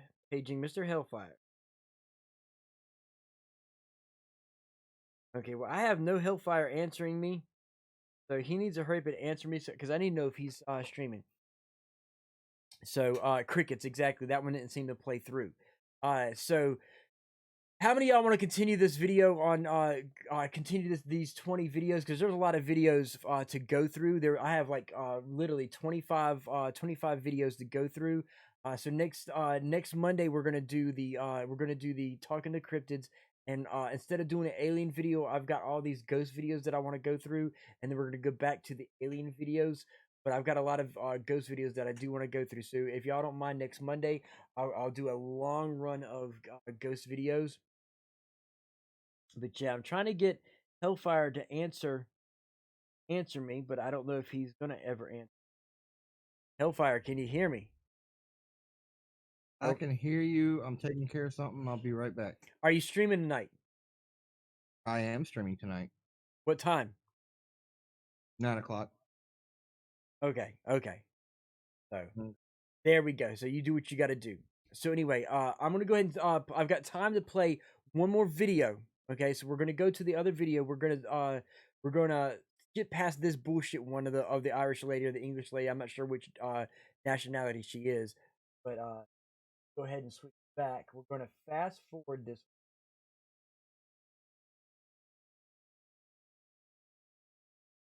Catch proof of her ghostly encounter on her Snapchat live stream? Or is it all just an elaborate hoax? You decide. If you see a video that you think would be perfect for the top 5, or if you have a ghost hunting channel and you caught something great, contact me at nukestop5@gmail.com. Meanwhile, on TikTok user Sabrina C. Coven claims that her apartment has a history of strange... Right there, ladies and gentlemen, as we know, for everybody that is a regular here, when it comes to ghost videos, when you see the words TikTok, it equals fake. There we go. Leather Rebel is dropping it in. TikTok equals automatic fake. This one right here is an automatic fake, but we'll give it a mega fake. Exactly.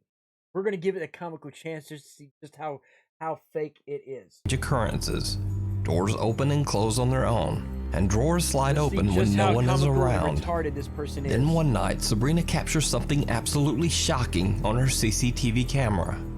At 5:41 in the morning, Sabrina's cat is quietly walking through the living room when this happens. Oh, we've already seen this one. This one here is a repeat, guys. We already know this one. This one. So we're gonna go ahead and skip this one. We debunked this one a while ago. Catch 'em All Fishing has a channel dedicated to fishing and catching reptiles. Nothing creepy or nothing paranormal whatsoever. At least until this recent video. In the video, Zach is exploring an undisclosed location that he calls, quote, an abandoned underground city. He says that he is trying to find and capture a python, as the large snakes are drawn to warm, wet places like this. As he enters the dark building, he immediately feels like he's not alone. So, before I get too deep in here, just want to let you all know, I'm looking for snakes right now, for pythons. And honestly, feel like I shouldn't be in here. It's really creepy in here, and it's really big. Hello? As he explores the dark underground building, Zach is a little jumpy, and it turns out he has reason to be. Dude.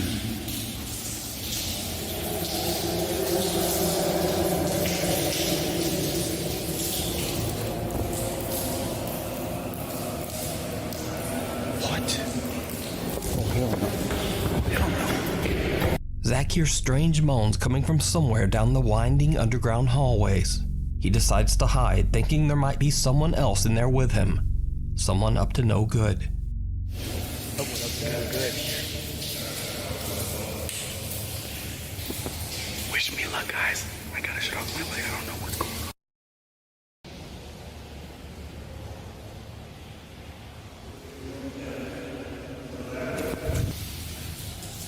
The voices stopped. The voices stopped. That's legit someone actually talking.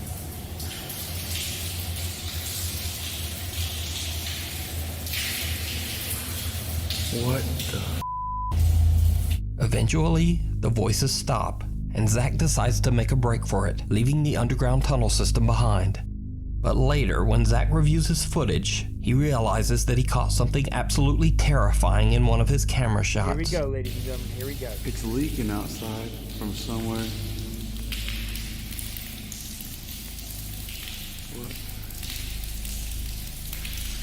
Hello? The bizarre figure of a pale man seems to...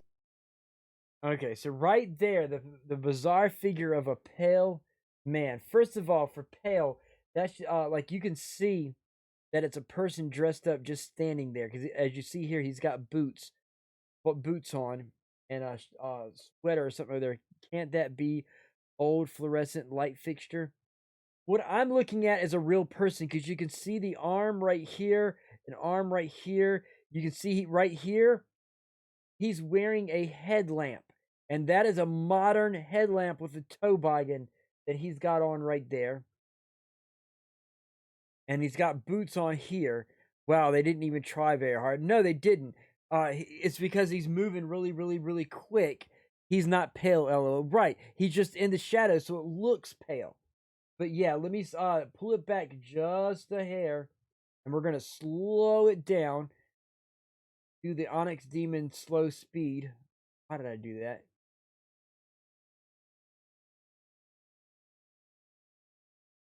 Onyx Demon's favorite slow speed. leaving the underground tunnel system behind. But later, when Zach reviews his footage, he realizes that he caught something absolutely terrifying in one of his camera shots. It's leaking outside from somewhere.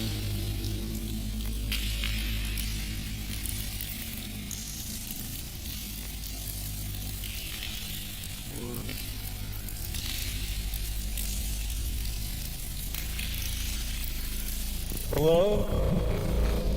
The bizarre figure of a pale man seems to be staring at Zach from the darkness. See, ladies and gentlemen, it's just a person with a modern day headlamp above their face, standing there, and with a quick movement, he pulled the. Oh, I didn't see it before until now. I didn't see it before until now. Pretty much, probably what happens. He filmed it, and it was so creepy and freaked him out that he probably brought his friend down with him, refilmed it afterwards, just an average Joe working overtime, right? He got a shadow. Exactly. He's got a shadow. Exactly. So he probably came back and filmed later and added it to the one video. Probably the plumber going to fix that leak, right? Zach claims that he didn't even see the figure until he reviewed his footage later. However, he says that throughout his entire exploration, he felt like someone was following behind him. So, is this strange pale figure a ghost caught on camera? Or was there just some creepy person stalking Zach throughout the tunnels? You decide. You can watch Zach's full video on his YouTube channel, Catch 'em All Fishing. Catch 'em all fishing. Burn after reading. This next video was recorded by a Jordanian ghost hunter that I've never featured before, named Mahmoud. In the clip, he's investigating an abandoned building that is said to be home to a powerful curse. As Mahmoud explores, he begins to find old crumpled pieces of paper inside the cupboards, but he pays them no mind. However, it seems almost as if someone or something is watching him as he explores the house's cabinets. Oh yeah, it's fake.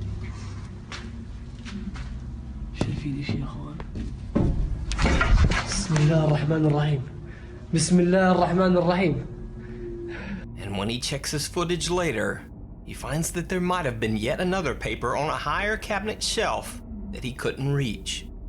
And this one almost seems to move on its own.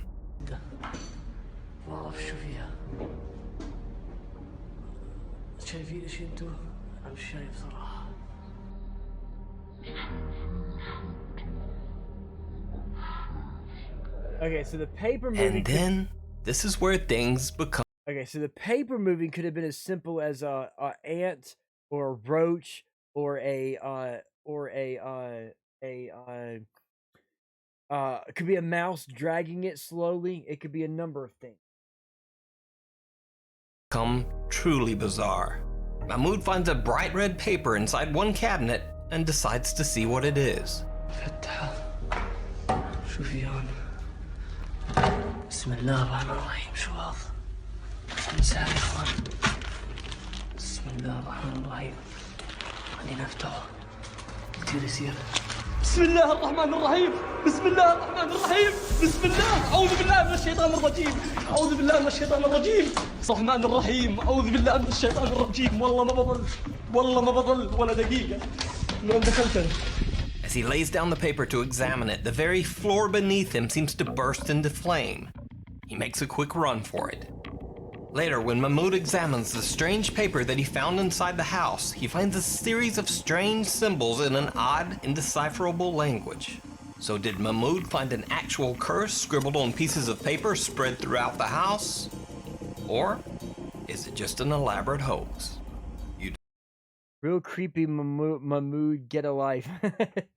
But yeah, they're saying that the floor surrounded him in flames, but it was only 2 spots of flames, and I don't know, there was just something completely not completely right about it. I don't know what it was, but yeah, that was straight fake right there. Decide. He found bullshit is what you can check out Mahmoud's full video and his other ghost explorations over on his YouTube channel. A Cry from Beyond. A Cry from Back Beyond. in the 1960s, the sad story of teenager Sylvia Likens was perhaps one of the most tragic events ever to occur in Indianapolis, Indiana. Now, I won't go into the grisly details of the case, but suffice to say, Sylvia Likens met a horrible fate. Sometimes imprisoned in her own home's basement.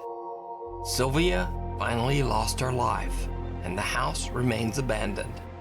In this video, YouTuber Carlos Coy135 and a friend are investigating the Indianapolis home where Sylvia met her tragic fate. Yes, how are you doing? Even though the pair don't notice it, things get a bit bizarre almost immediately. The house is empty, but this. This is a freaky ass house. I know. Did you see it? When the video is slowed down, you can see that it looks like the curtains on the far left window are pushed back, as if someone is taking a look outside. But the house is supposed to be empty. So, yeah, as they walk around the outside of the home, could, their camera catches another strange. So yeah, exactly. It's fake. Good. I've been here just doing laundry. Got you. Glad you're here though.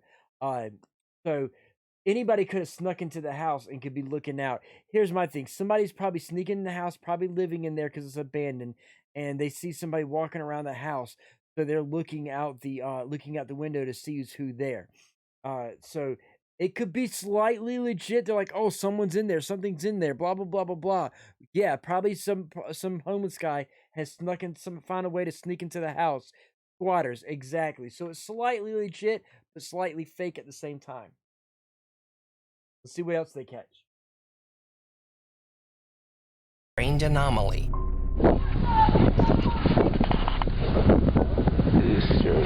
What was the basement like? Where Viewers say that it looks almost as if some misty white shape is peeking from the window and then rapidly ducks back inside. But this is when things get truly bizarre. The guys check out the basement where Sylvia Likens was imprisoned for much of her time in the house. This is the basement where the little girl was tortured.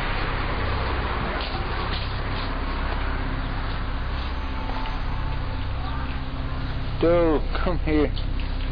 This is freaky. As you can see, this is what the basement looked like. That's oh hell no, this picture looks serious too. Dude, I ain't fucking. I'm not fucking. There's a picture of the stairs. You gotta swear to God. As they walk away from the basement window, well, just listen closely and see what you hear. I ain't fucking. I'm not fucking. There's a picture of the stairs. You gotta. Now, some claim that they can actually hear screams for help coming from the basement. Here's the clip again with subtitles revealing what many viewers say they hear. There's a picture of the stairs. So I tried to boost the audio by isolating certain frequencies, but since all speakers and headphones reproduce sound so differently, this may sound better or possibly worse, according to your speakers.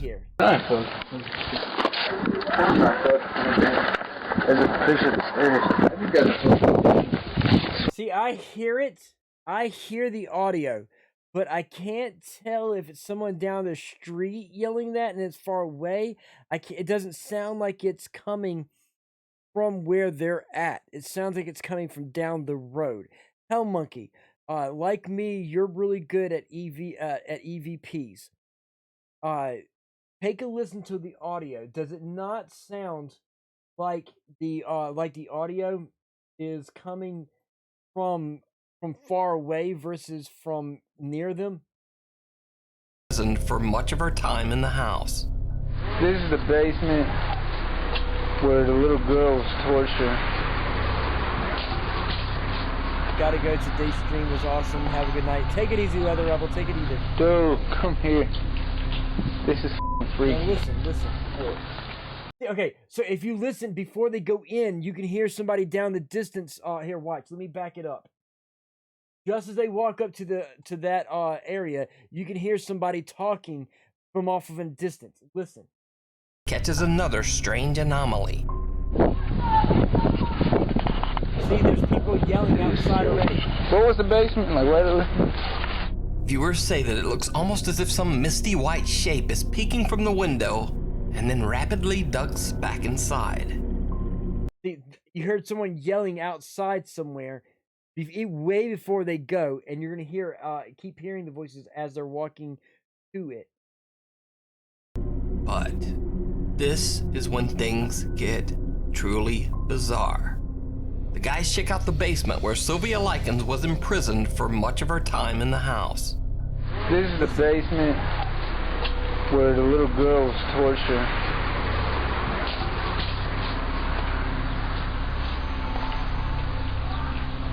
Dude, come here. See that? It was just going off just then. As you can see, this is what the basement looked like. That's glad you're off. Oh hell no, this picture is serious too. Dude, I fuck. There's a picture of the stairs. You gotta I swear to God. As they walk away from the basement window, well, just listen closely and see what you hear. I fuck. There's a picture of the stairs. You gotta Now, some claim that they can actually hear screams for help coming from the basement. Here's the clip again with subtitles revealing what many viewers say they hear. There's a picture of the stairs. You gotta So I tried to boost the audio by isolating certain frequencies, but since all speakers and headphones reproduce sound so differently, this may sound better or possibly worse, according to your speakers. There's a picture of the stairs. You gotta So, does Sylvia Likens' ghost haunt this home? So, or are viewers seeing and even hearing things that just aren't there? You decide. So yeah, the audio definitely sounds like it's coming from a distance versus there. You know, so I don't think that it's easy. Their caption could be about three things. It could be about three things, and that leads to the EV that they think they're catching. If there's a doubt, throw it out. There's a different ways that I could discernibly, as Hell Monkey said, 3 different ways that we can debunk it. I'm going with some dude has a female kidnapped in there. Exactly. Either somebody's got it off at a distance somewhere, or they could be off somewhere in the distance somewhere needing help. It could be a bunch of different either muffled or distance. Exactly. So we have no way. So that comes down to if there's a doubt, throw it out. That is my rule of thumb, literally, legitly. If there's a doubt, throw it out. Sounds more real than an EVP. Exactly. I'm doing some checking, lady. But yeah, so let's go ahead and get on to the next video. The Watcher in the Window. Hurst Castle in Hampshire, England was established in the early 1500s, and over its grim 500-year history, it served as a formidable English military fort. It was also sometimes used as a prison to hold convicts sentenced to death. So it goes without saying that the castle has seen some dark and bloody times. Many visitors claim to have seen ghosts and shadows in its haunted hallways, including the spirit of a long-dead monk. Paranormal investigator Tony Ferguson has explored the haunted Hurst Castle many times, and on each visit, he seems to capture something more and more terrifying. On this particular visit, Tony brings along fellow investigator Paul Sissel. The two men split up to explore the castle all alone.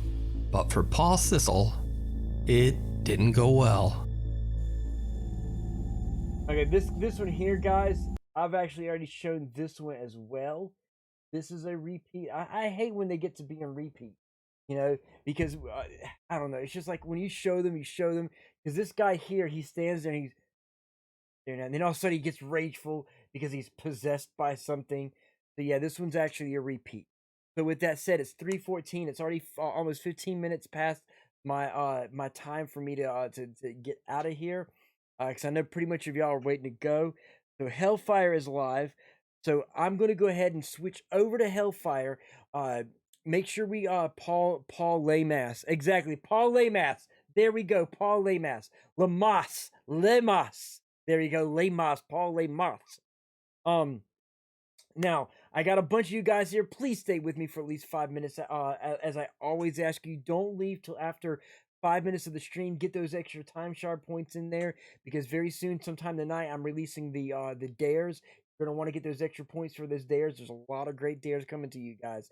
Make sure you check me out tomorrow with Hailfire on the Critical Hit, our game and tech talk show. And then I'll come again on Friday with Fallout Friday. I love each and every one of you. Thank you for being here. Let me go ahead and drop this raid. And as always, on Hellfire underscore LTV.